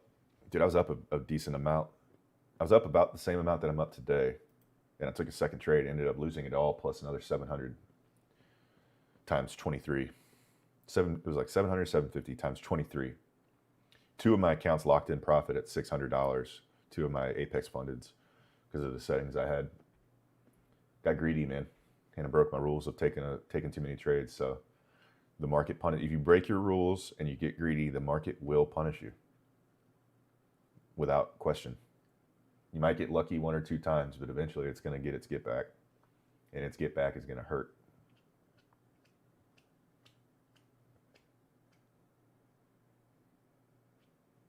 Tony has a lot of journaling and a lot of watching people who were disciplined and just saying, hey, I'm tired. I was talking to my brother about this the other day. It's like you get to the point where it's like you keep hitting yourself in the head with a hammer and think it's going to feel different the next time. It's like eventually you just say, I'm tired of hitting myself in the head with a hammer, man. I'm done with it. Yesterday, I felt like hitting myself in the head with a hammer again because I forgot how it felt and needed a reminder.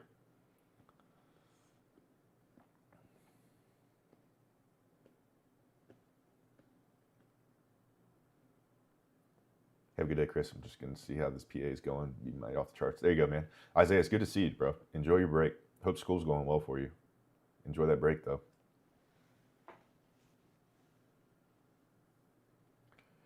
All in, the Apex 100K right now, the deal they just released today, this morning, as of like literally 9:23 this morning, a 100K account is 80% off and then a $10 activation fee. So all in, it's $69.40. And then all other accounts are $80 off with a $40 activation fee. So all in for a 50K account, you're looking at roughly $79. Can you break this trade down? Sure, we were dumping. We had market structure that allowed for a dump here. We had a breaker. We had a 5-minute gap inside of the breaker. That was pre-market, and then when the market opened, it went up for a minute, and then dumped. It went up right here. Where was it? We went up at market open. It wasn't just a dump right off the gate. Yeah, so we went up right here at market open, and then we thought we were taking London high, but it wasn't. It just showed clear signs of a dump. So when we were dumping pretty aggressively, the book map was just on fire to the downside here. So I said to chat, what I'm looking for right here is a pullback. And if we get a pullback, I'm going to target a short because we had London low down here. I'll mark that back out so that you guys can see the London low that was marked. So we had London low as a target down here. So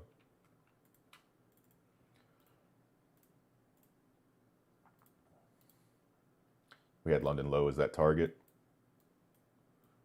right there. We also had on the book map right about here, we had a massive amount of orders stacked up. So we got this pullback before touching London low. As soon as we pulled back into this gap, I opened a short, put my stops down here, and put a stop right here. Put my take profit down here and my stop loss up here. Just keeping a very close eye on the book map. Book map was still clear to the downside here, and then we just got a dump right to the take profit.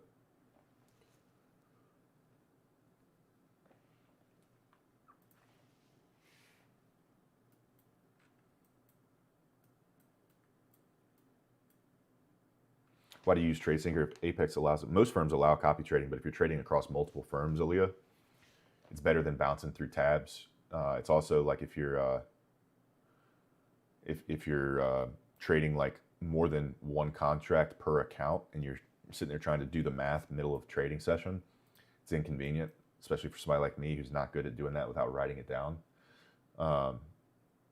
So TradeSync allows you just to connect all your accounts and then to sign into the lead account here on TradingView and execute the trades without any of the other accounts in mind, and it just copies them over. What is CBUM doing on my FYP trading? Appreciate that, man.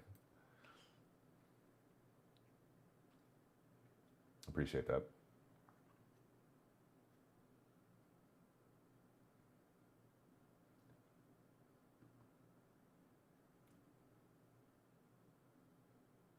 You didn't miss a whole lot on the red folder. You didn't miss a whole lot.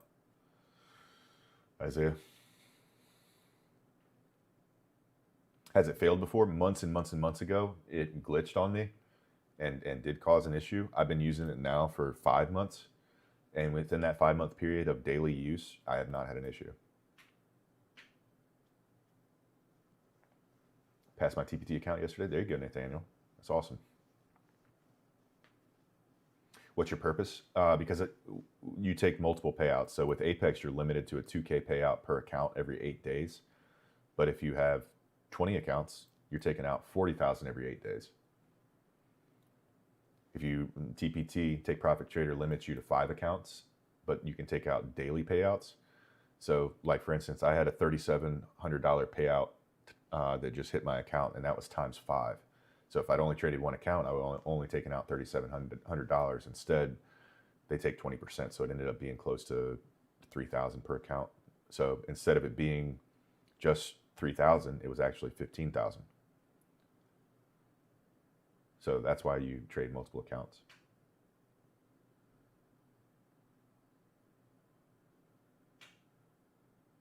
Yeah, we traded.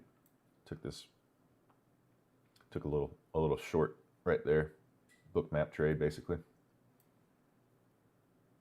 This is ES.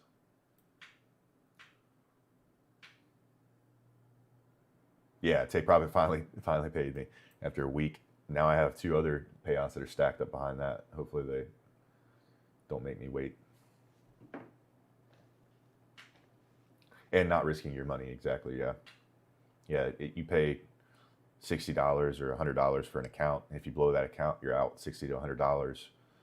The return on investment is way better than trading your own personal capital. Green streak is currently, for the week, we're still down even after our $9,000 day to day, we're down 6,000 on the week right now, Nathan.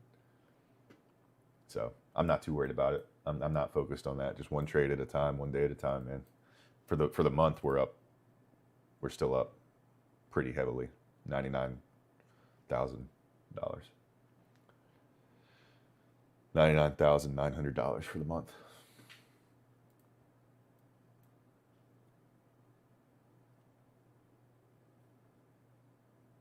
Yeah, just took London high on ES.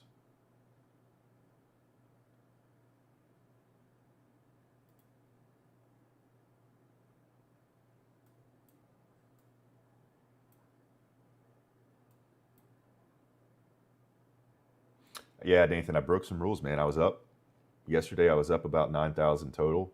Decided to take another trade. Ended up, market made me pay for breaking my rules, man. Very rare. That's the first time I've broken my rules since September.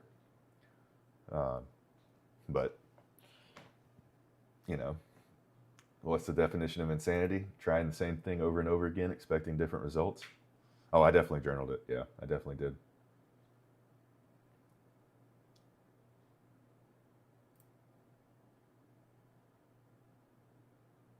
Made 400 yesterday on the funded, and now just back to break even. Hey, Chase, that's better than being red, man. Don't revenge trade or allow it to affect your decision making.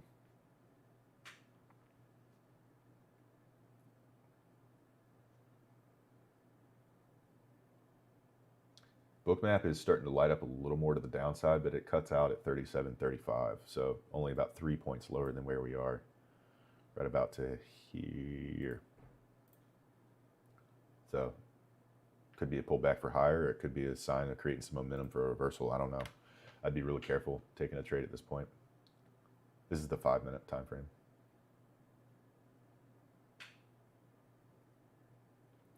What firm are you using right now? I have max allocation with Apex and Take Profit Trader, and I just added in a my funded futures and a alpha futures account. 2 my funded futures and 1 alpha. They're evals right now still though. I don't have a change. I'm working on getting a code for TPT. Those guys have been, dude, they're not responsive, man.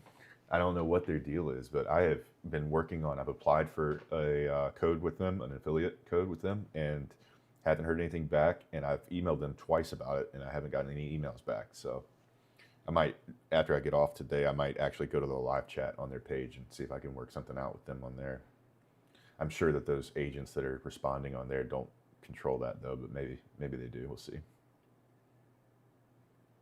How long does it usually take you to pass an eval? If it's a 50K, it depends. Like Apex, you can pass in a day, but I don't typically try to do that. I honestly try to just be robotic with my trading and just, trade exactly the same way, even on evals. And at the rate, my average rate of about $600 a day, it takes about 5 days. So I'm averaging $600 in profit per account per day.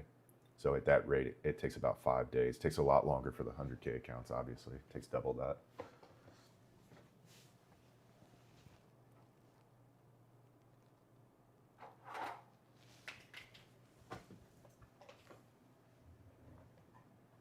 Do I think ES is going to push to 67.85? I have no idea, man.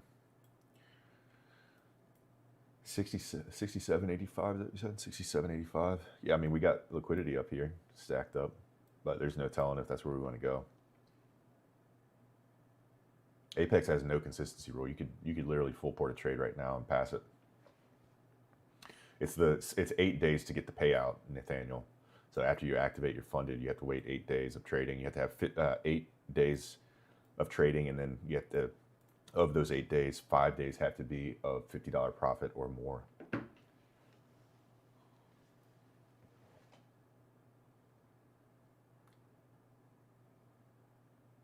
Coop, don't blame me, man. Hope you have a great day.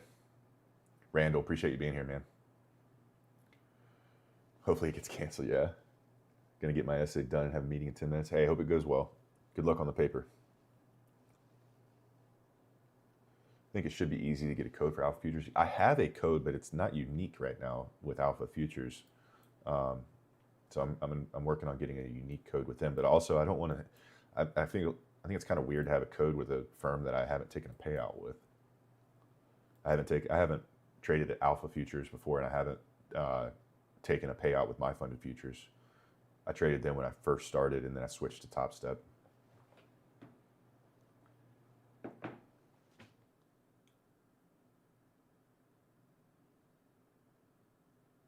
Did you start trading micros? Yeah. Shorts, bro, what do you think? I don't think a whole lot right now. We have an inverted 5 here that we could be getting ready to tap into.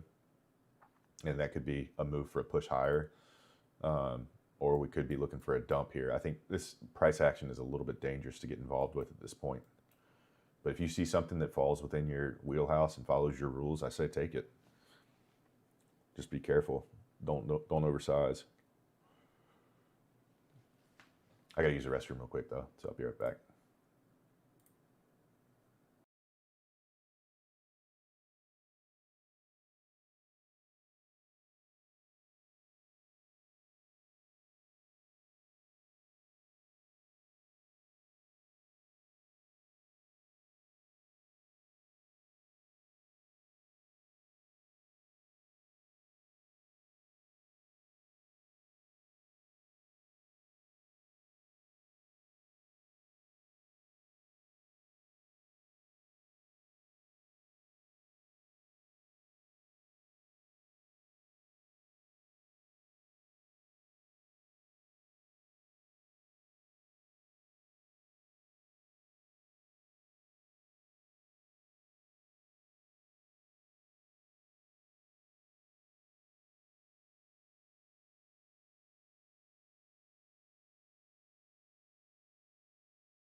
Hey man, I hit legs pretty consistently. I'm just 6'5", so it's not easy to grow them.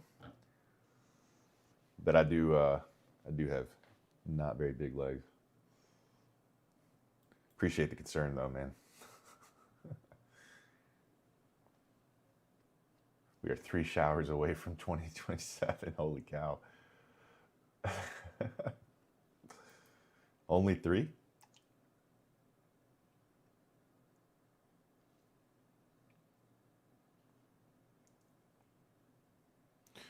What did you start trading with? I started trading Forex, man. That was not the smart move.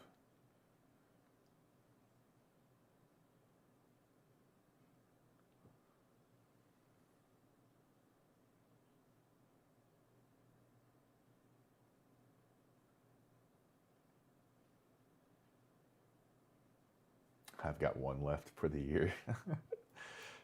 Gnarly, dude. That's raunchy.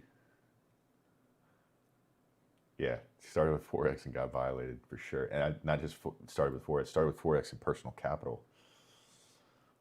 That was no bueno.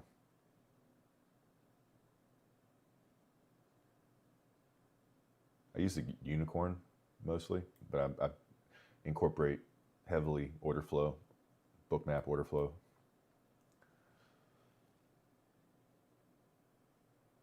Would I recommend micros? I think micros are good if you're new.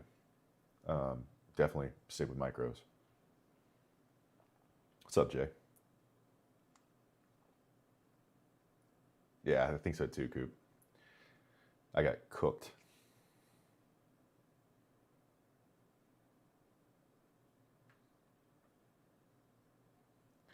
How do you find your bias? We look at higher time frames.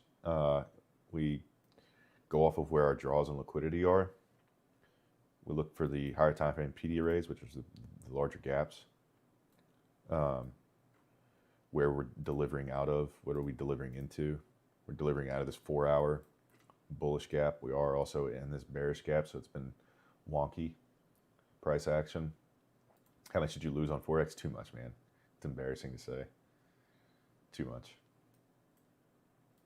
I've definitely recouped my losses, though, with futures.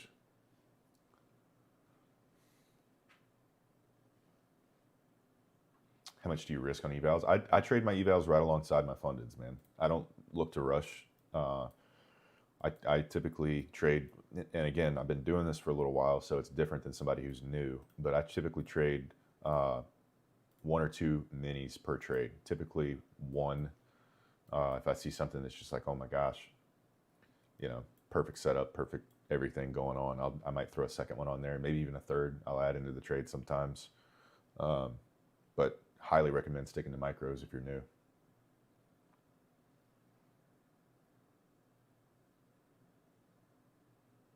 Yeah, if you didn't lose with capital. I didn't know clue about prop firms at the time, Christian. I had no clue about it.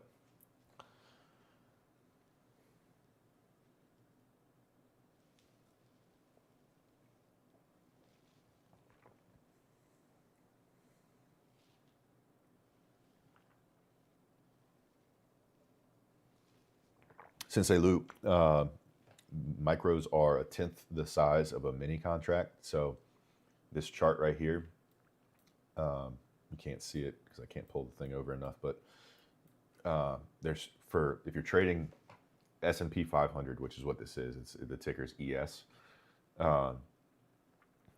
ES mini contract is 50 points, $50 per point of movement. You make $50 if it goes up or goes down, depending on if you're short or long. So every point of movement costs $50, pays $50, costs $50, however you want to look at it. On a micro, it's 1/10 of that, so it's $5. So it reduces the risk, also reduces the reward, but it reduces your risk. So if you're trading 2 of them on a mini, then you're looking at $100 per point of movement. 3 of them, you're looking at $150 per point of movement.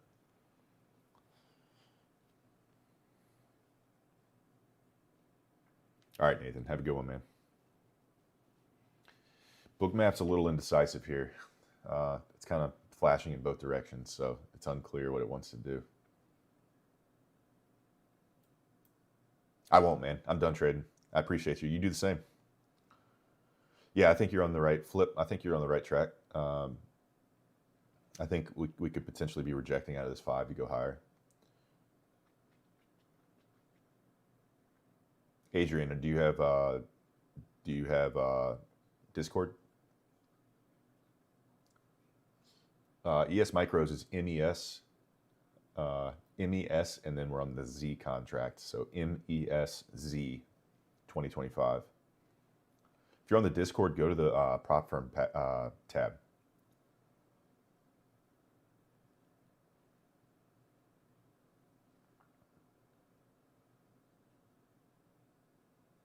Doesn't let you join? Here you go. I got you. I'll shoot you an invite. Try this. Let me know if that works.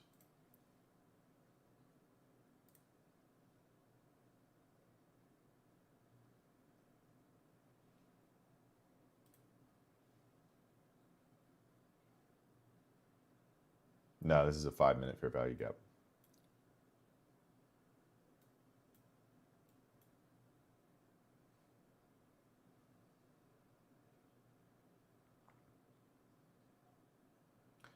Yeah, I did too.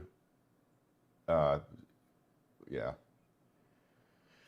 The pound versus the yen, dollar and the euro were one of my favorite pairs. Obviously, it didn't really matter. I was losing either way, but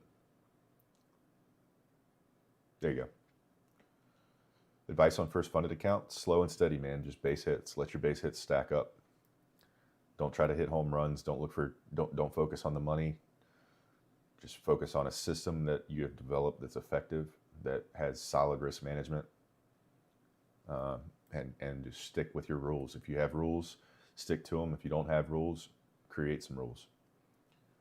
My rules are one trade. If I win it, if I make profit, then I'm done for the day. I don't take another one. If I lose the first trade, I take one more trade, and win or lose, I'm done for the day. I don't trade before market open. If I lose a trade, I wait at least 15 to 20 minutes before getting into another trade. NQ is for micros, yeah, for NASDAQ.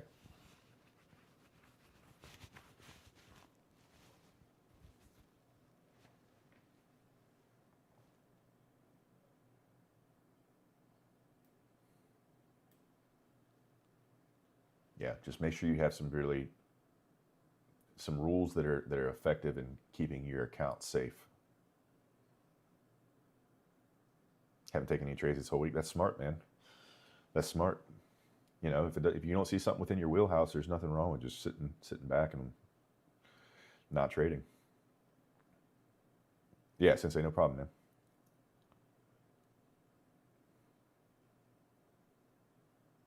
How is that midnight open?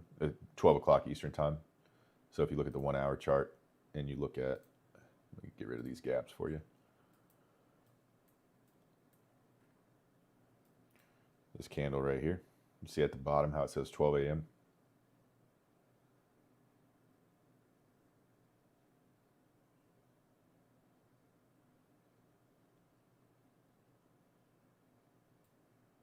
Do you believe in ICC? I believe in almost every strategy.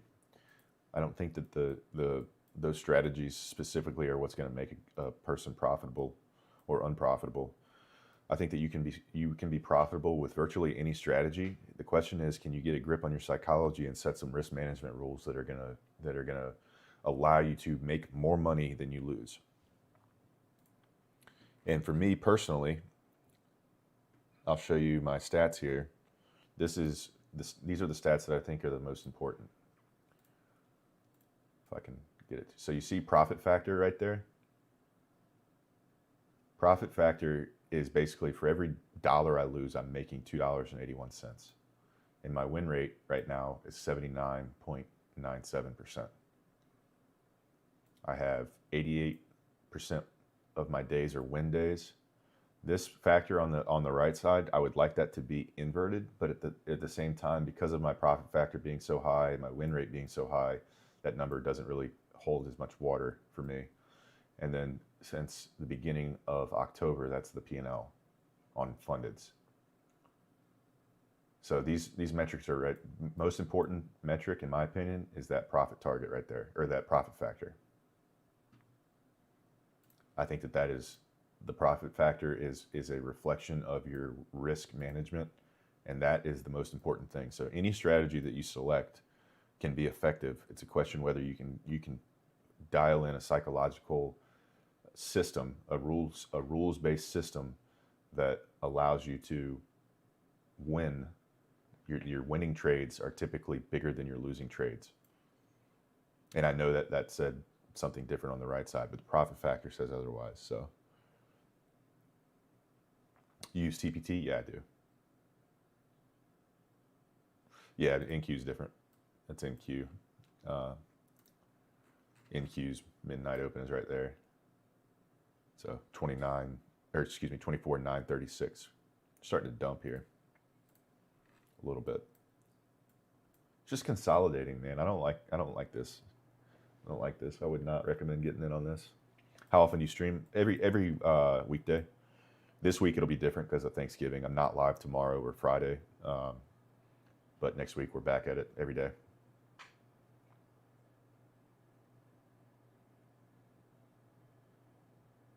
I'd be careful. You're shorting into a 5-minute inversion at least on ES.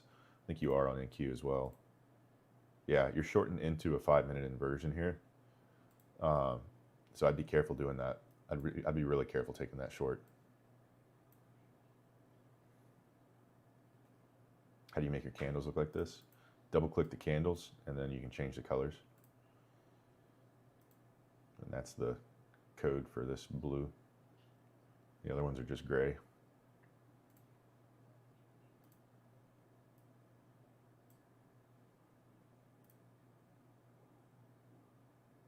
Took a dumb small L and then an unlucky break even after being 700 in profit. I'm done for the day. All right, man. Have a good one. That's smart to get off the charts.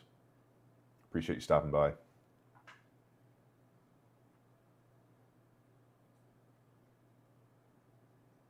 Can't help to think watching you is stunting my growth. Thoughts? What would make you say that? Carlo, have a good one, man. Stunting your growth, meaning not like it's hindering your growth? Is that what you mean? Thanks for the live. Yeah, no problem, Carlo.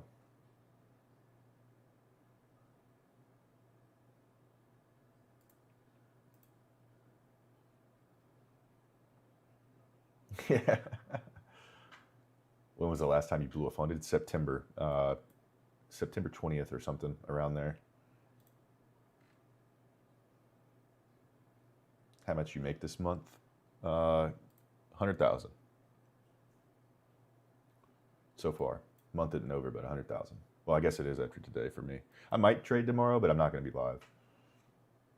But we are, for the month, we are at $99,900.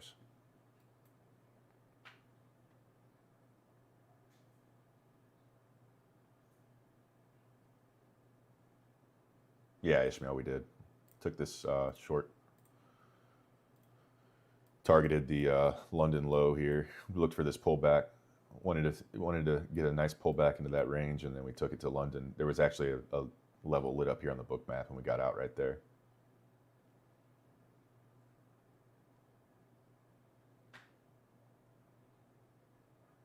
A lot of it is, look, where's the draw on liquidity?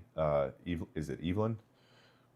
I say, okay, well, what's the draw on liquidity? In this case, it was London low, but also on the book map, we had orders lit up just underneath it pretty aggressively. So I just put my take profit level just basically in line with what the book map had.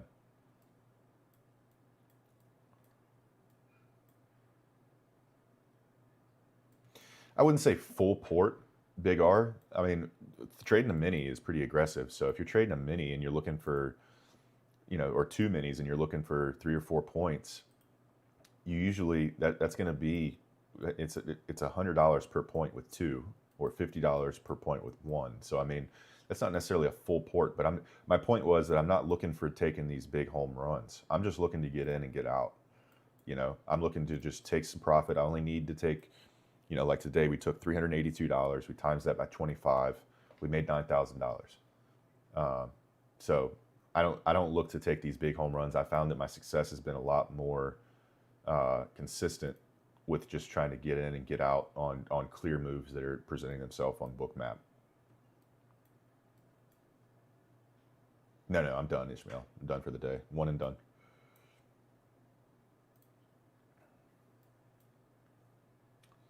Do you think it's going to dump? No, I have no reason to think that. It could, but I have no reason to think that. We're rejecting out of this 5 minute right here. Consolidating, but this 5 minutes acting as a level of support. 25 funded, yeah. 20 Apex and 5 TPT.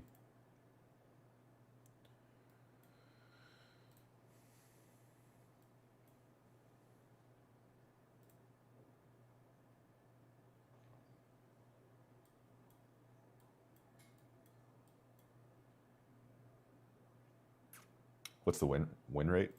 I just had it all that up. It's 79 point something.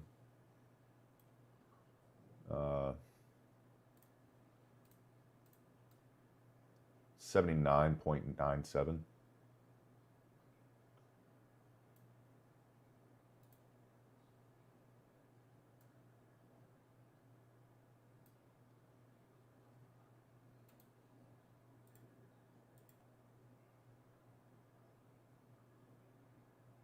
You've helped me a lot, person. Thanks, Evan. I appreciate that. I don't know who. I think he misspoke. I don't know that he was saying that like watching me was. I don't know if he used the word stunting in the right. Yeah, essentially just hearing your thoughts instead of critical thinking myself. Oh, okay, Chase. Hey, dude, don't watch then. I mean, I love having you, bro. But if you do feel like I can understand where you're coming from, if you do feel that way, don't watch. I mean, I would love to have you here, but I don't want you to trade poorly. I'd rather you be successful and not watch than to watch and feel like it's getting in the way of you being successful.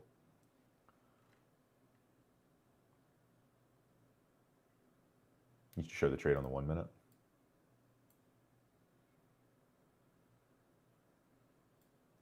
There it is.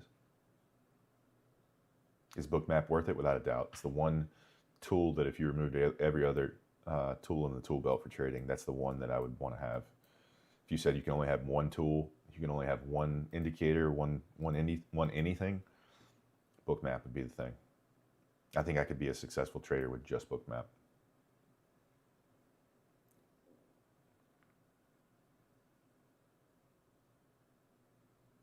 What funded companies do you use mostly? Right now, I'm max allocation with Apex and Take Profit Trader, but I also just added in My Funded Futures and Alpha Futures. So I have 2 My Funded Futures evals and 1 Alpha Futures eval that I'm in the middle of working on pass, and they're up like $500 or something right now total. So it's going to be a little while. I wouldn't try to long an Ishmael. I wouldn't try. This consolidation, it could dump. There's no telling what it's going to do right here. I'd be careful. Your draws on liquidity in both directions are pretty far away. I'd be careful. I'd be waiting for it to break out of this range. This is basically right where we opened, right where the 930 open was. So I would just be careful.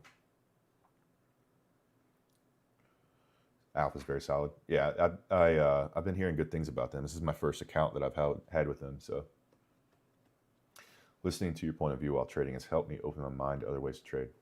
Girth, I appreciate that, man. I hope that's in a good way. Sounds like it is.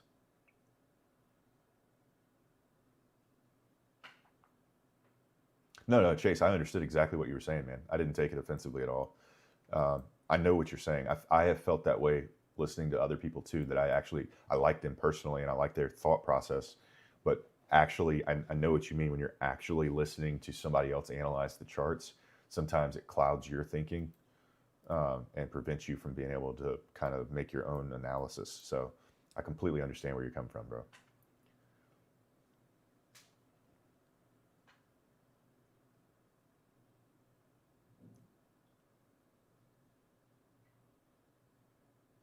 What journal do you use? TradeZella. TradeZella. Bookmap website. It's software. Bookmap's software that basically lets you see level 2 data, which is where the limit orders are set and where the market orders, how aggressive the market orders are that are coming in, that are being placed.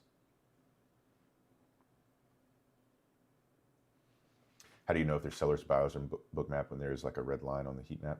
If you look at the right side of the chart, depending on your settings, it has the buys and sell orders separated.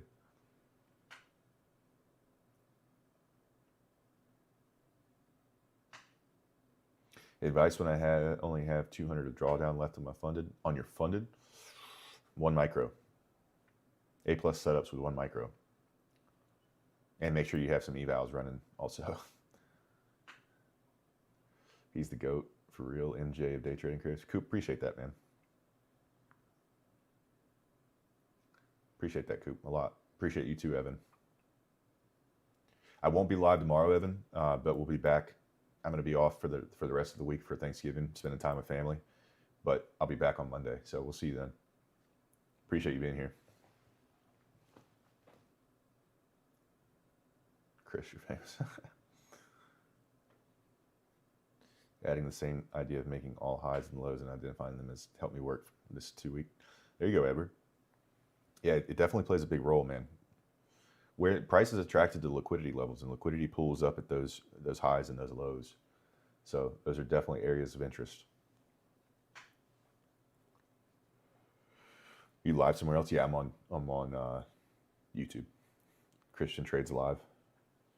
YouTube.com/@ChristianTradesLive.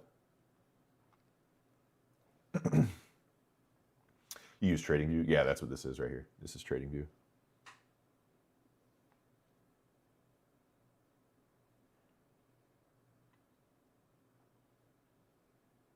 Yeah, you're right, Coop.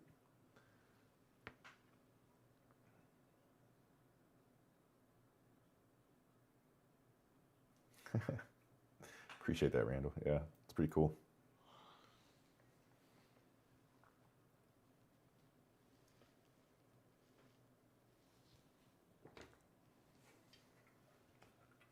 Just the one, Adam. Just the one. I'm not taking a second. Sticking to the rules. Do you purchase the 50K accounts? Yeah, it's the only, I mean, I purchased the 50K evals. Is that what you mean? MS?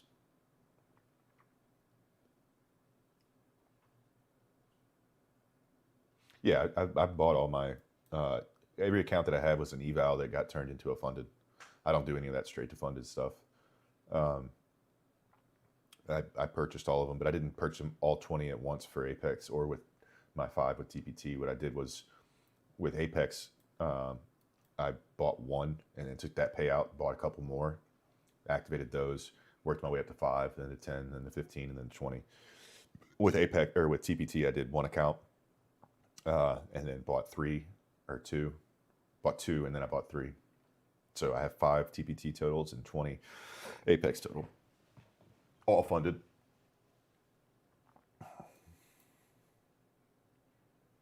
These are the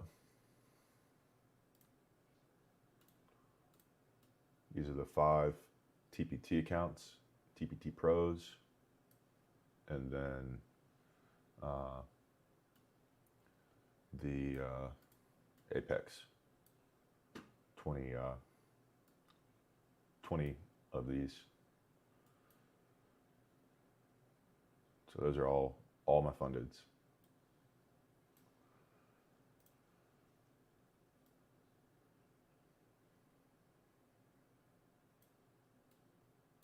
I'm gonna close this blind real quick. Actually, you know what? I gotta leave it open because Mr. Plant is eating. The plant is getting his sunshine, so I'm gonna leave it open. What time frame you on? This is the 5-minute.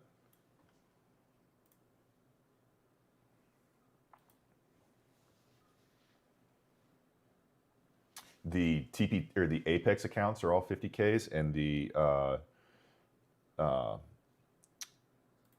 TPT counts are 100K. So Apex is all 50K, TPT is all 100K.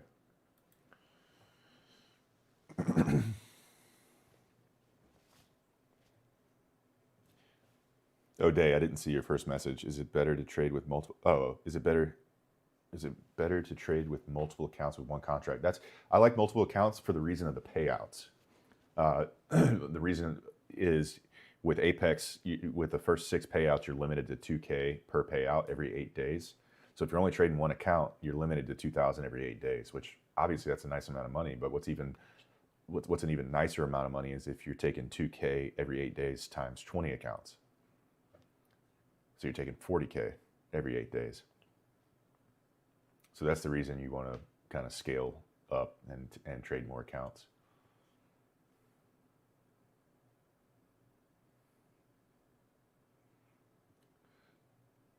If you bought one eval account now, how long approximately? It would depend on the firm. If you're talking about Apex and me just trading at the same rate that I normally trade, I'm averaging $600 a day in profit per account. So with a 50K account, that's a pass in 5 days. Then once it's funded, you got to wait 8 days. So you also have to reach the buffer first, which a 50K account, the buffer is 2,500 plus 100. So it's 2,600 total. And then I like to get the account balance up into the $4,000 range before I take a $2,000 payout. So the total account balance gets to be about 54,600 is about where I take my first payout on an Apex account. And that typically takes around 12 days total, I think, all in, at a $600 a day pace. It's somewhere around there. It's around 12 days, I think. Maybe longer, 14 days. So 2 weeks, basically. What's up, JJ?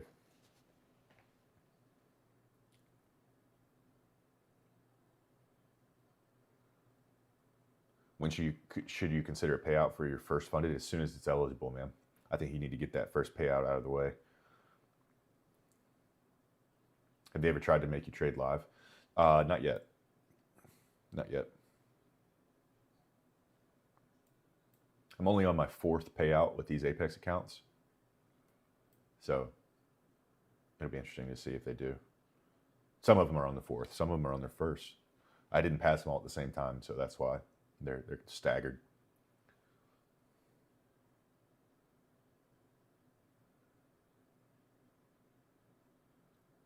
Appreciate that, man. Appreciate that. Got an SMT. Where are you seeing that?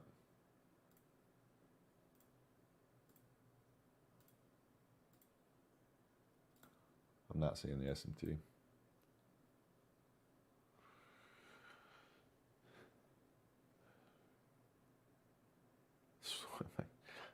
Do you also have like a live account without prop? It's called Personal Capital. Yeah, I do. I have one. The firm that I use is AMP, AMP.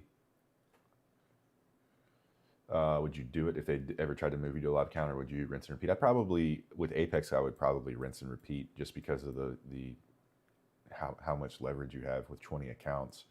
With Take Profit, I would trade live with them. I think that would be, since you can only have 5 accounts. I think I could size heavy enough with my Apex or with my TPT accounts where trading one account would be okay. It would just depend. Also, to me, the idea of trading in a live account and profit splitting is stupid because there's so much more tax benefit to trading your personal capital account with like an AMP, because there's a 60-40 tax rule for that, meaning 60% of it's taxed at a long-term gains tax rate, and then 40 of it's taxed at short-term. The tax code is written so that it's way more beneficial than paying the 1099 that you pay with prop firms. So and then you tell me I got to cut them in on a percent of the profits if I'm in a live account. Why would I do that? Why not just go trade your personal capital at that point and not cut anyone in and have a better tax? Your tax liability is more beneficial. So to me, trading live doesn't make a whole lot of sense, but I would have to see. There might be some things about it that would make it more beneficial. I don't know.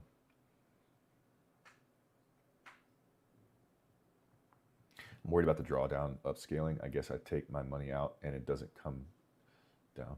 Yeah, that happens. But that's, if it's your first funded, I think there's a psychological hurdle that you need to get over with taking that first payout. It does something psychologically. So that is why I recommend, as soon as you're eligible, you said you're with TPT, right, Edward? Is that what you said? Get over the 250 hump, because they'll give you a $50 penalty if you're under 250, I think, or under 500, something like that. Get over that hump so you don't pay that penalty, and take the payout.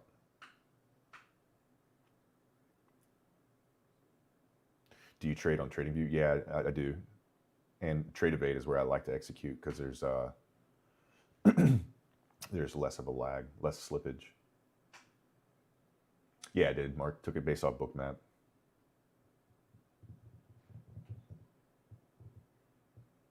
You're still 1099 on Express Funded, yep. You're still 1099, you're considered a contractor. Alpha Futures. Well, I'm not familiar with their payout structure because, like I said, I just got their account. So I don't know if there's a fee for taking a limited, taking a smaller payout.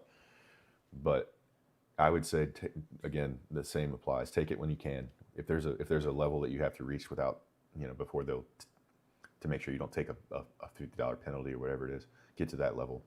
Take it. Take the payout.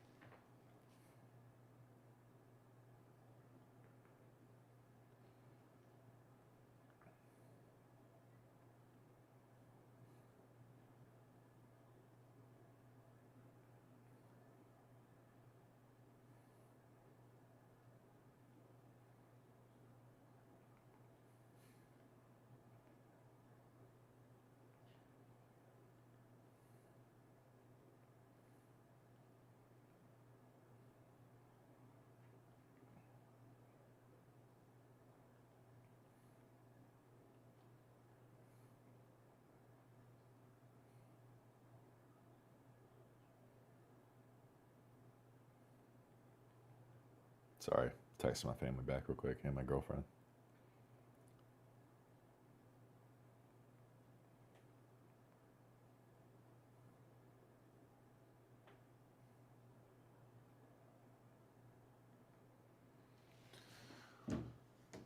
What was the reason for entry, though?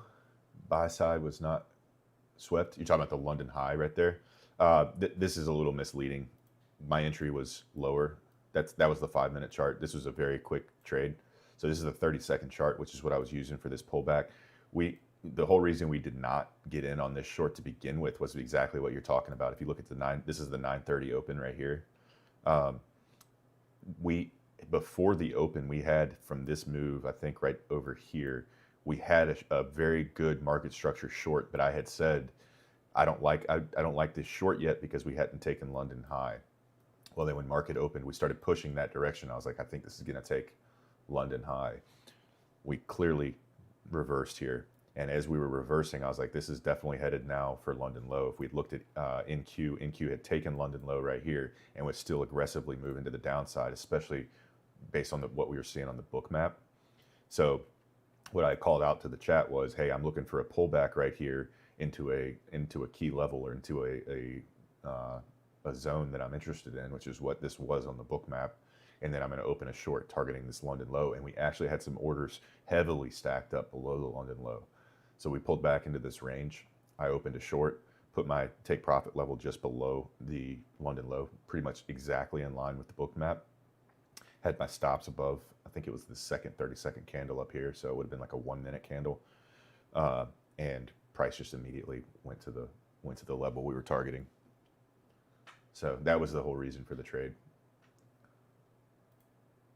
So we're up 380 on TPT and 359.40 on Apex times all together 25 accounts.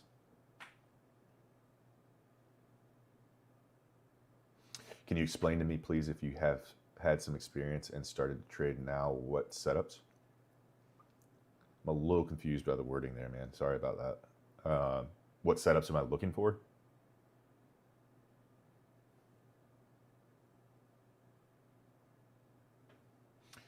Do you ever get denied your payouts? I heard a lot of people experiencing this issue with Apex. I have, O'Day. I've recently, actually this week, got denied a $6,000 payout. It was three of my accounts got denied a payout, but it's because I broke a rule. So people will get denied payouts if you break a rule. They don't, most of the time, they're not going to like blow your account and like cause you to have to start all over again. But I broke a rule, which was I was copy trading some fresh evals across my 100K. I was copy trading 50K evals with my 100K accounts that had pretty solid buffers built up, and I was willing to take more risk on those, and I wasn't thinking about the rules for Apex like I should have been. And the rule that I violated was I got into a trade that ended up going into drawdown about $900, and I ended up making profit on the trade. Did not close in the negative. It made profit, but the fact that it went into drawdown $900 violated 30% of my total drawdown allowed for my Apex accounts. And that's a rule that you're not allowed to break. So they denied a payout on those 3 accounts because of that, which is fine. Just keep trading and request it the next payout cycle. But you got to be aware of the rules. You know what I mean? They'll deny you a payout if you break the rules. But I also just had a 12K payout approved by them yesterday or the day before. That was actually on the 19th, whatever day that was. So last Wednesday.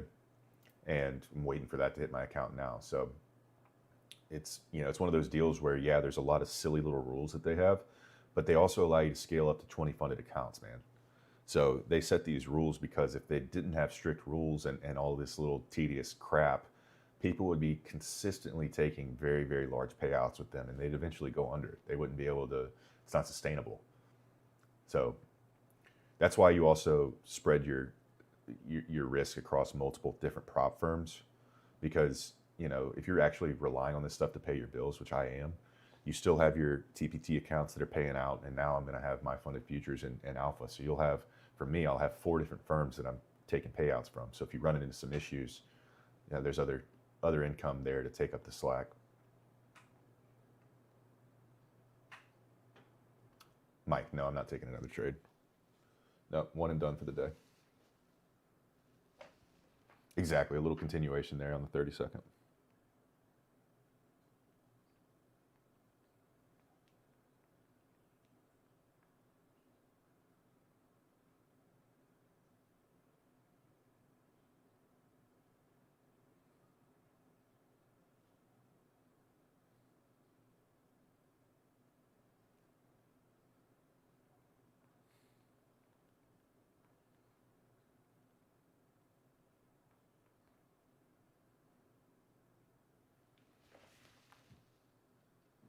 So you link all your fundeds. How do you connect them all? TradeSyncer. TradeSyncer. It's a website. How should I start with an eval account from Apex? You mean like what sizing, or what do you mean?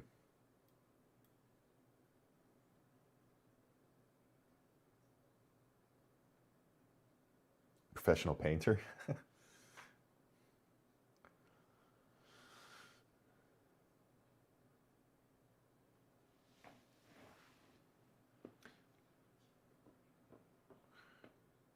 JRG, what do you mean?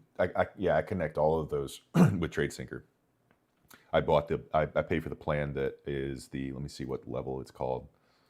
It's called the Pro plan, which allows a total of a max of 4 prop firms and 20 accounts per firm.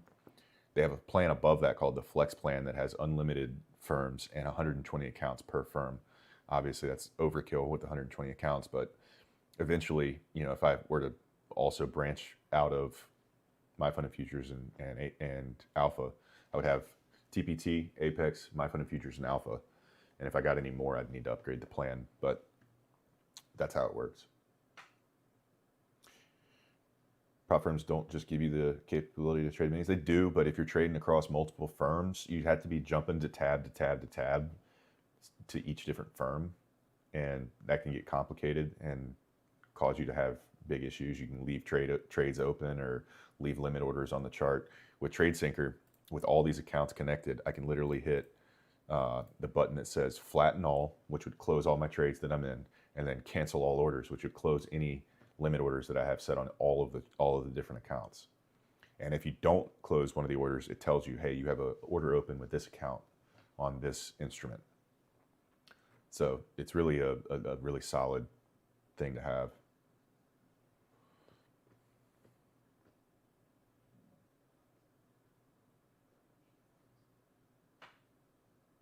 Yeah, the tab to tab thing has cost me before. JRG has cost me. I've blown accounts because of that, because I end up forgetting one or leave some limit orders on an account, and it can really mess you up.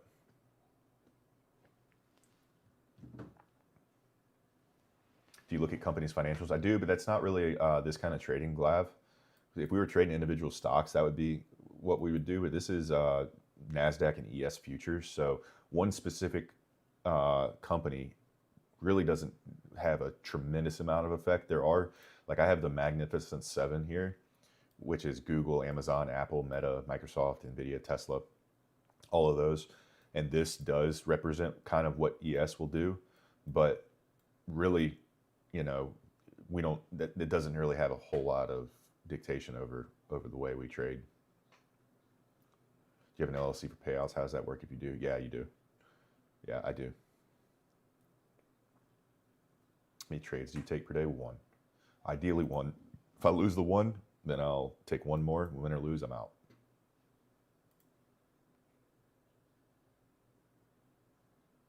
The Mag 7, so let's see if I can drag this over. You see how you can create your safe symbols. You just go to Google, and then when you're at Google, you hit the plus symbol. You can see it right here. You hit the plus, and then you add the next company, and then you hit plus and add the next company, and you can link them all together. And this is a combination of all of those.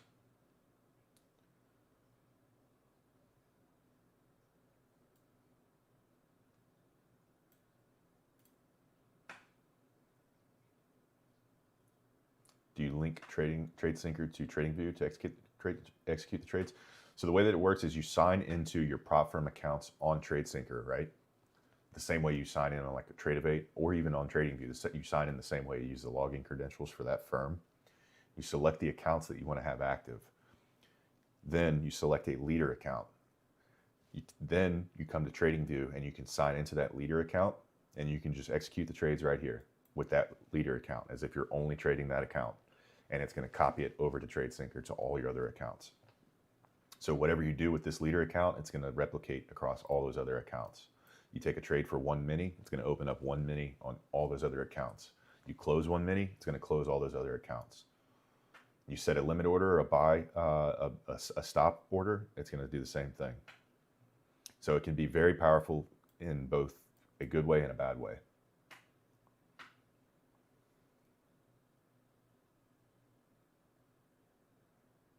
Yeah, Fib and Bookmap is definitely OP. How much is a 50K account on Apex? Right now, all in, with paying for the eval and the activation fee, it's about $79. Honestly, the 100K account is the better deal right now. The 100K account all in is $69 because they have a $10 activation fee.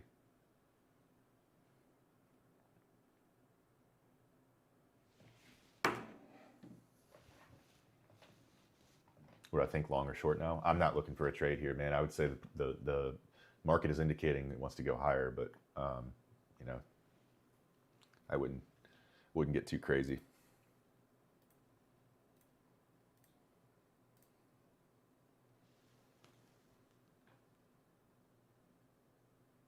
I'm trading the 100K accounts with TPT. I don't like to go really much higher than that. Just the target profit to pass the account is so annoying. I don't full port. I don't trade large sizings. So, you know, it takes, I usually shoot for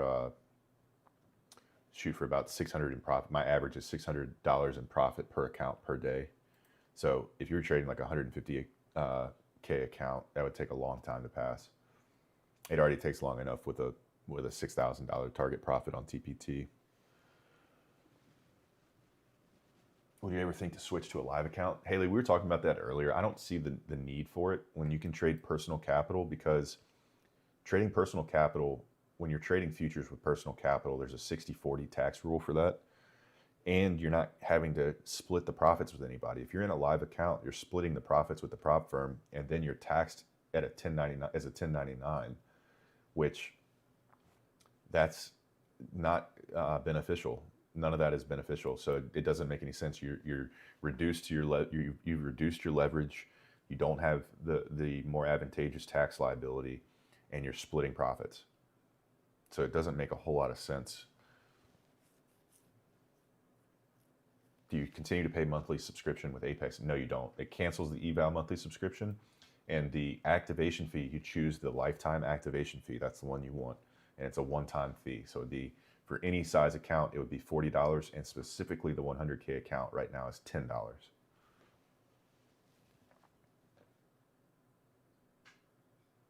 How much is Bookmap? Roughly, yeah, Haley, roughly, all in. So with the Bookmap subscription and the data subscription all in, it's roughly 100. Yeah, yeah, D green, that's exactly what you would do. They obviously frown on that if they catch you doing it too often, but you got to make it a little more inconspicuous.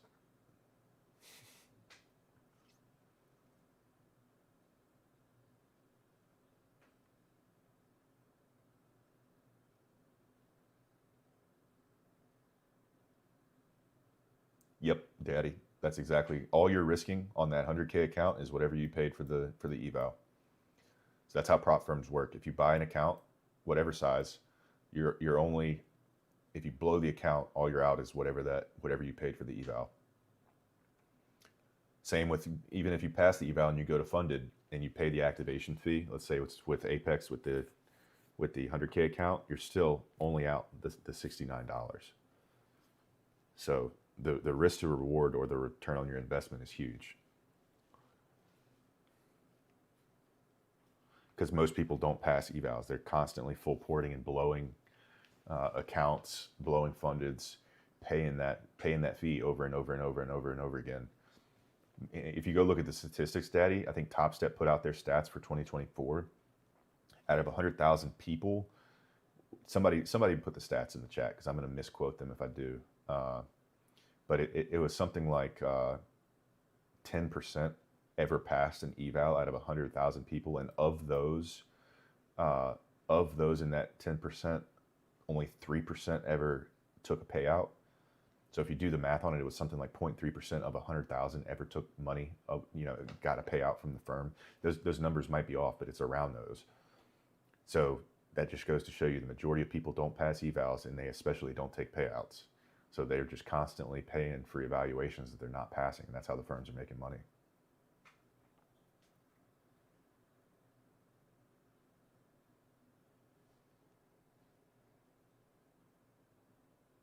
if you were just starting out, what resources helped you the most? YouTube and learning how to control your emotions, which really only comes with trading live. 500 people in TikTok and only 20 on YouTube will never make sense to me. Yeah. I haven't had as much presence on YouTube.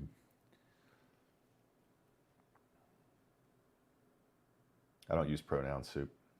I don't subscribe to that ideology.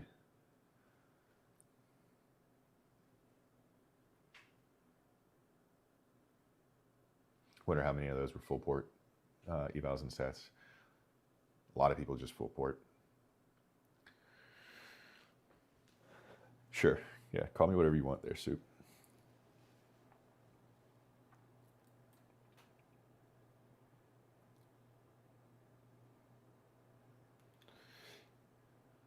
Yeah, the book map is key to have over there on the YouTube. It is interesting. Yeah, it's definitely the better setup.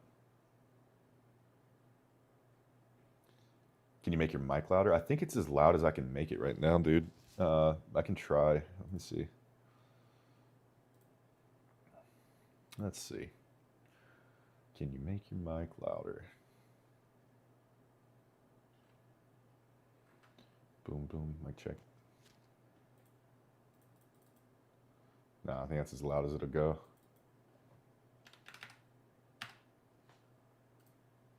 Yeah, it's as loud as I can get it to go for right now.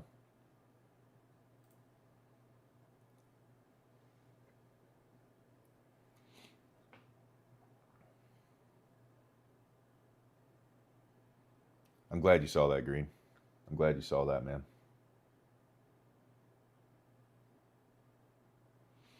How do you copy trade on Tradeovate on TradingView?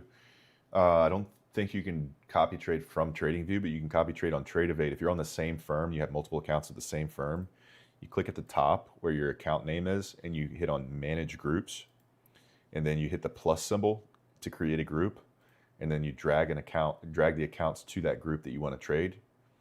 And then after you do that, you have to select the group to make sure there's a check mark next to the group under the list. The group will be showing in the list of accounts, and you make sure you click the group and make sure the check mark appears next to it.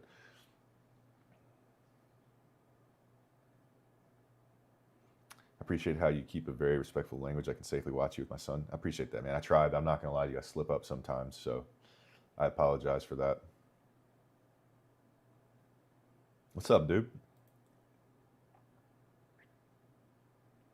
Doing great, man. Doing great over here.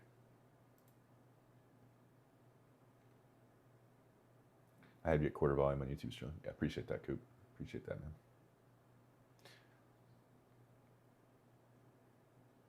Dude, no worries, bro. I'm glad you're back. We have class at 5 today. I'll probably stay on here for another 15 minutes, but I have class at 5. You would still need to execute on Tradeovate. And it gets a little complicated because then if you're trading multiple contracts per account, then you have to do the math on, like, let's say you're trading 5 accounts and you want 3 contracts per account, then you have to put 15 contracts in the little thing. So that's why TradeSync is so much better, because you can just, if you want to trade 5 contracts or 3 contracts, you just focus on that one account and it copies it over. How you been, bro? You doing all right?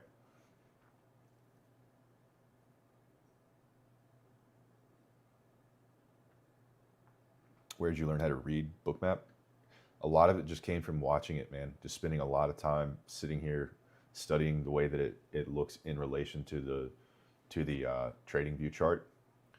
So it just comes with experience.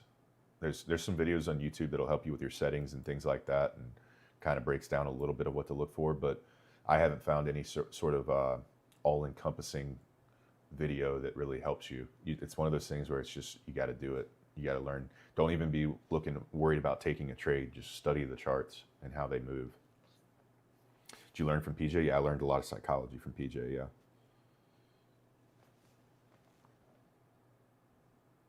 One of the longer days we get with you, and it's the worst price action, yeah. It's Thanksgiving week, man. It's kind of what you expect. Edgewater, it's day trading. Day trading, no swing trading. where can I get the book map? You click my affiliate link, either in my Discord or in my link tree in my bio. And then once you're on their website, you download their software, and when you sign up, you use code CWT. So make sure you sign up from that link and you use CWT for the 20% off.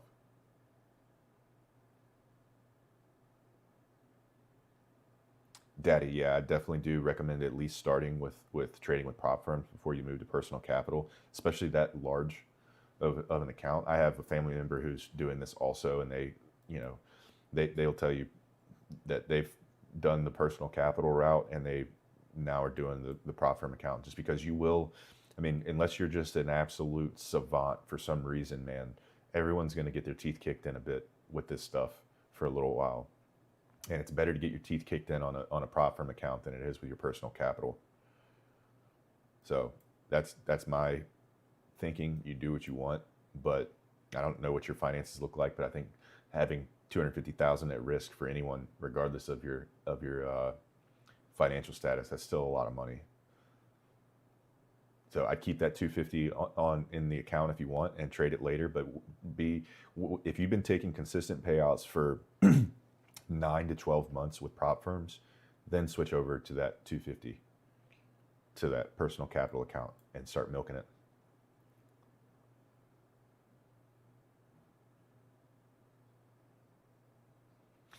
Coop, you're not wrong, man. They typically do go on vacation pretty early before the holiday. So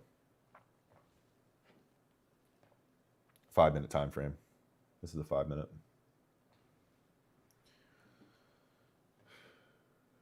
Yeah, but you can be reaching those numbers with fundeds, Daddy. So if you're trading 20 Apex or 20 Apex fundeds, just those 20, you can take a 2K payout every 8 days. So you're looking at roughly 100K a month in payouts if you do the averages. The 100K in payouts from Apex. You add in 5 TPT accounts that you can take daily payouts on. That's an extra 80,000 or so a month that you can take from TPT. I mean, there's no limit on the upside, but if you're trading them in conjunction with your Apex accounts, take roughly another 80,000 from TPT. You're pushing that 200. You're pushing that 200K a month right there.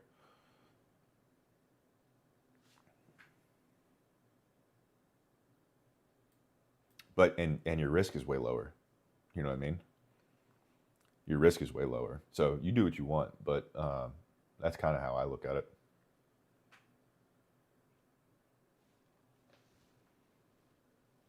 What's the difference in TradeSync and TradeSyncer? I'm not familiar with TradeSync. I'm very familiar with TradeSyncer.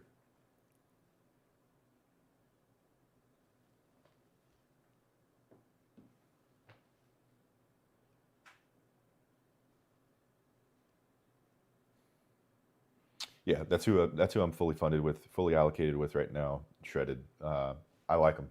I like TPT for the dailies. I like Apex for the fact that you can stack so many. Exactly, yeah, Daddy. I think that's a great, sticking with TPT and Apex. Even if you just stuck with TPT, man, you have 5 funded accounts. You're taking daily payouts on those. You're not limited on the payout sizing. I think 10K a day per account. If you're doing that, go live, please, because I want to start watching you. But let's say you're hitting 2 or 3K a day per account. You're cooking. Call it 10K a day total payouts, 21 trading days a month. You're at your target right there.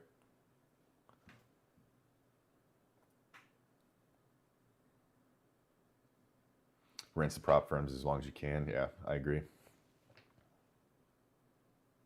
Apex does hold some tight rules, but again, if you just shoot for $250 to $600 a day profit on each account, don't over leverage. Just take base hits, stack it up. It's not hard to get payouts from Apex. The people that get denied payouts are the ones whose trading styles are very reckless.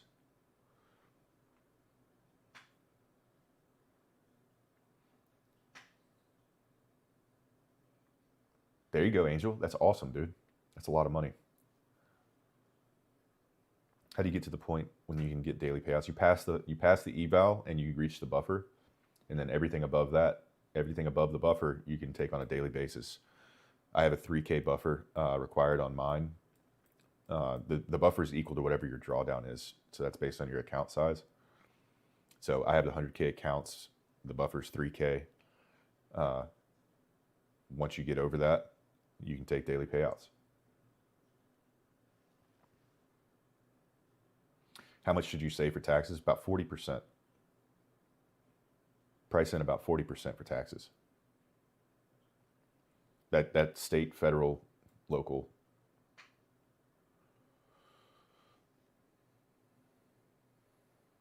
Yeah, Discord's in the bio.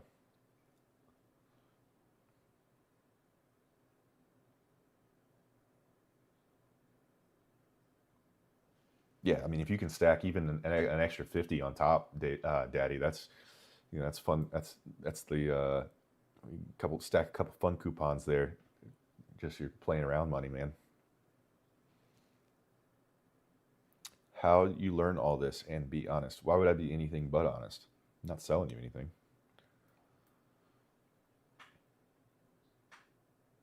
Any of them, Jay Ryder, and they got some good deals going on. So I don't have a code with them right now, but you can use code PJ, code RIPS, code whatever. Any of the mainstream content creators should have a discount code with them that you can use, and they got some really good deals going on.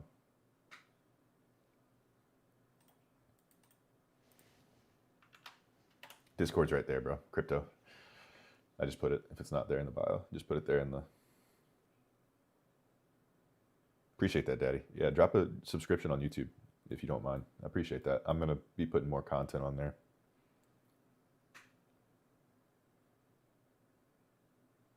All in, anabolic, all in, you need about 40%.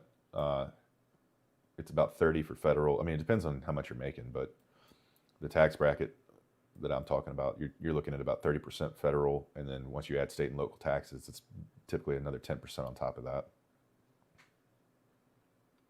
What's the activation fee? So for the 100K accounts on Apex right now, it's $10. With all the other sizes, the 50Ks and the other ones, it's $40 for Apex. And I do have a code with them. You can use CWT to get that deal.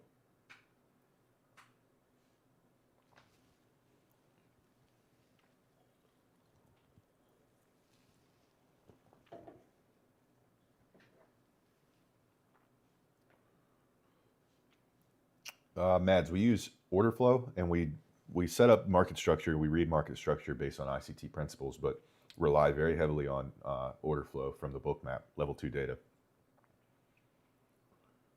But we kind of merged the two strategies of order flow momentum with ICT.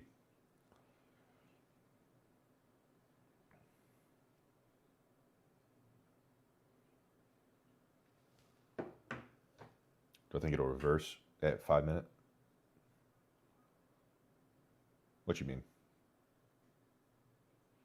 Can you explain what's the best Apex funding? I like the 50Ks, man. That's what I go with. I do it because the target profit's realistic. You got enough drawdown. You get 2,500 to draw down, and your target profit is 3K, and you can pass them in the same day. With the 100K accounts, you asked, can you pass them in the same day and then $10 activation fee? Yes. With the 100K, it's a $10 activation fee. With the other sizes, it's $40. Where should I start learning this and get straightforward answers? Watching my lives, man. I try to be as transparent as possible, showing everybody everything. I've shown my payouts. I've showed my accounts. In terms of learning strategy, I like a page called ChristianTrades on YouTube. So if you're looking for like ICT strategies, that's a good place to start. And then for the very, very basics, you might have to shop around a little bit on there, but I am working on a series to like be complete beginner, never even heard of a fair value gap before type of information. I'm working on that. I don't have it out yet. I'm hoping that I can point you in that direction once I get it finished. But you can start with T-Trades. He's going to use terms in some of his videos that you don't understand. Write down those terms and go look them up elsewhere on other videos and get those defined for you and get examples of it so you know what he's talking about, and then go back and keep watching.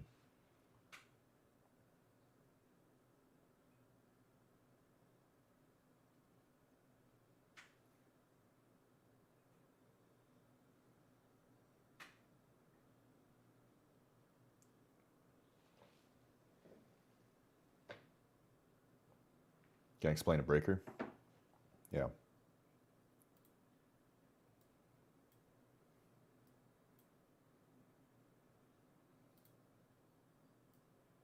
This is somewhat of a breaker right here. You obviously would have wanted that sweep higher there, but this right here, you got this leg that sweeps down before a sweep higher. So you got a high, a low, a higher high, and then this candle right here created the lower low. That validates the breaker. That is the last candle that you need to create this breaker. So that now has become a level of resistance. So theoretically, price pushes to that and won't go higher than that. Although when you have a key level like this above it, that breaker is less valid. What you'd like to see is this setup after you get a swing high to take out that resting liquidity up there, which is the whole reason I didn't take this trade, because we still had London high resting up there, and I didn't want to get into a short thinking that price might come back to it. But this is a breaker. So you got a high, a low, a higher high, and a lower low. And that last leg down before the sweep higher is the breaker.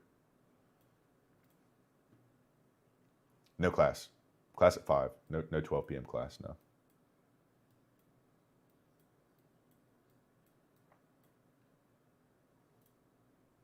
That makes sense, Tyrone?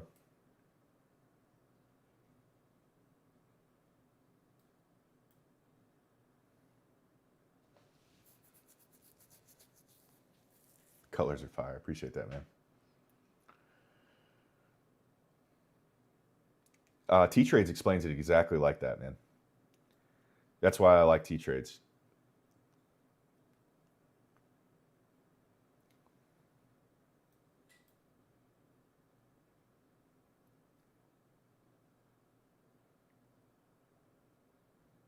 Am I looking for another trade? No, we took our one for the day and we're done. We're up 9K total on the day. There's no need to get greedy. I got greedy yesterday and the price and the market made me pay.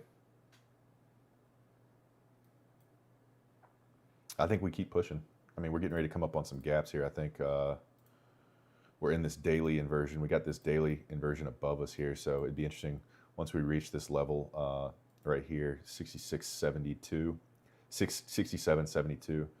That'll be an interesting level to see if we get a strong pullback off of that, but who knows. What's LOH? London high. That's the highest level that the London session reached.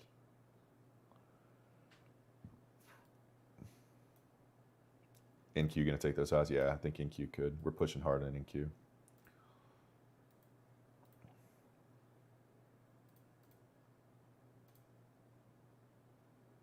Making content's got to be tough to schedule when you're so busy. Yeah, dude, it is. Yeah, Coop, I'm gonna try, man. It is so difficult with school, and I got so much going on right now with school, dude. I got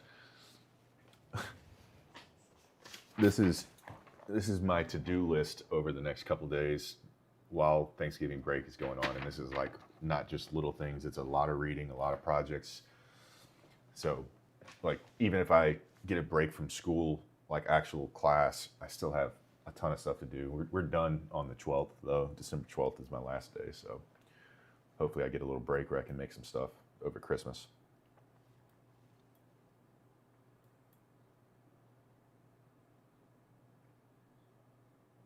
What are you trading? This is NQ and ES futures, specifically ES futures on this chart right here. S&P 500.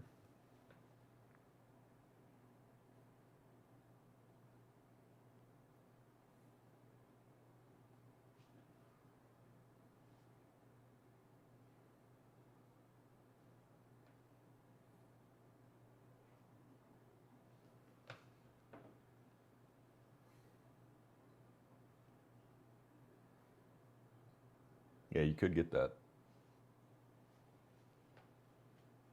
Do you trade on fundeds? Yeah, trading 25 total fundeds right now. 20 Apex and 5 TPT.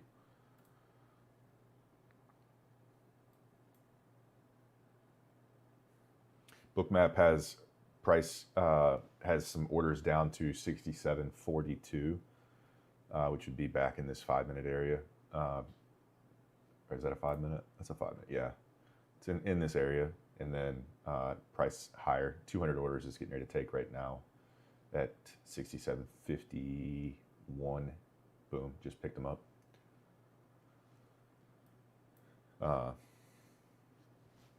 So I got to roll, guys. 12 o'clock. I'm going to hop off. I got stuff, other things I need to do.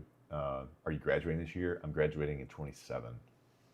So I have a semester and a year left. But I'm going to hop off here. I'll be back Monday.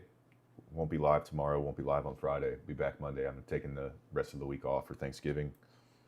And we'll be back ready to roll next week. Hope you guys will join us. So appreciate you being here. Appreciate all the follows and all the questions, all the engagement.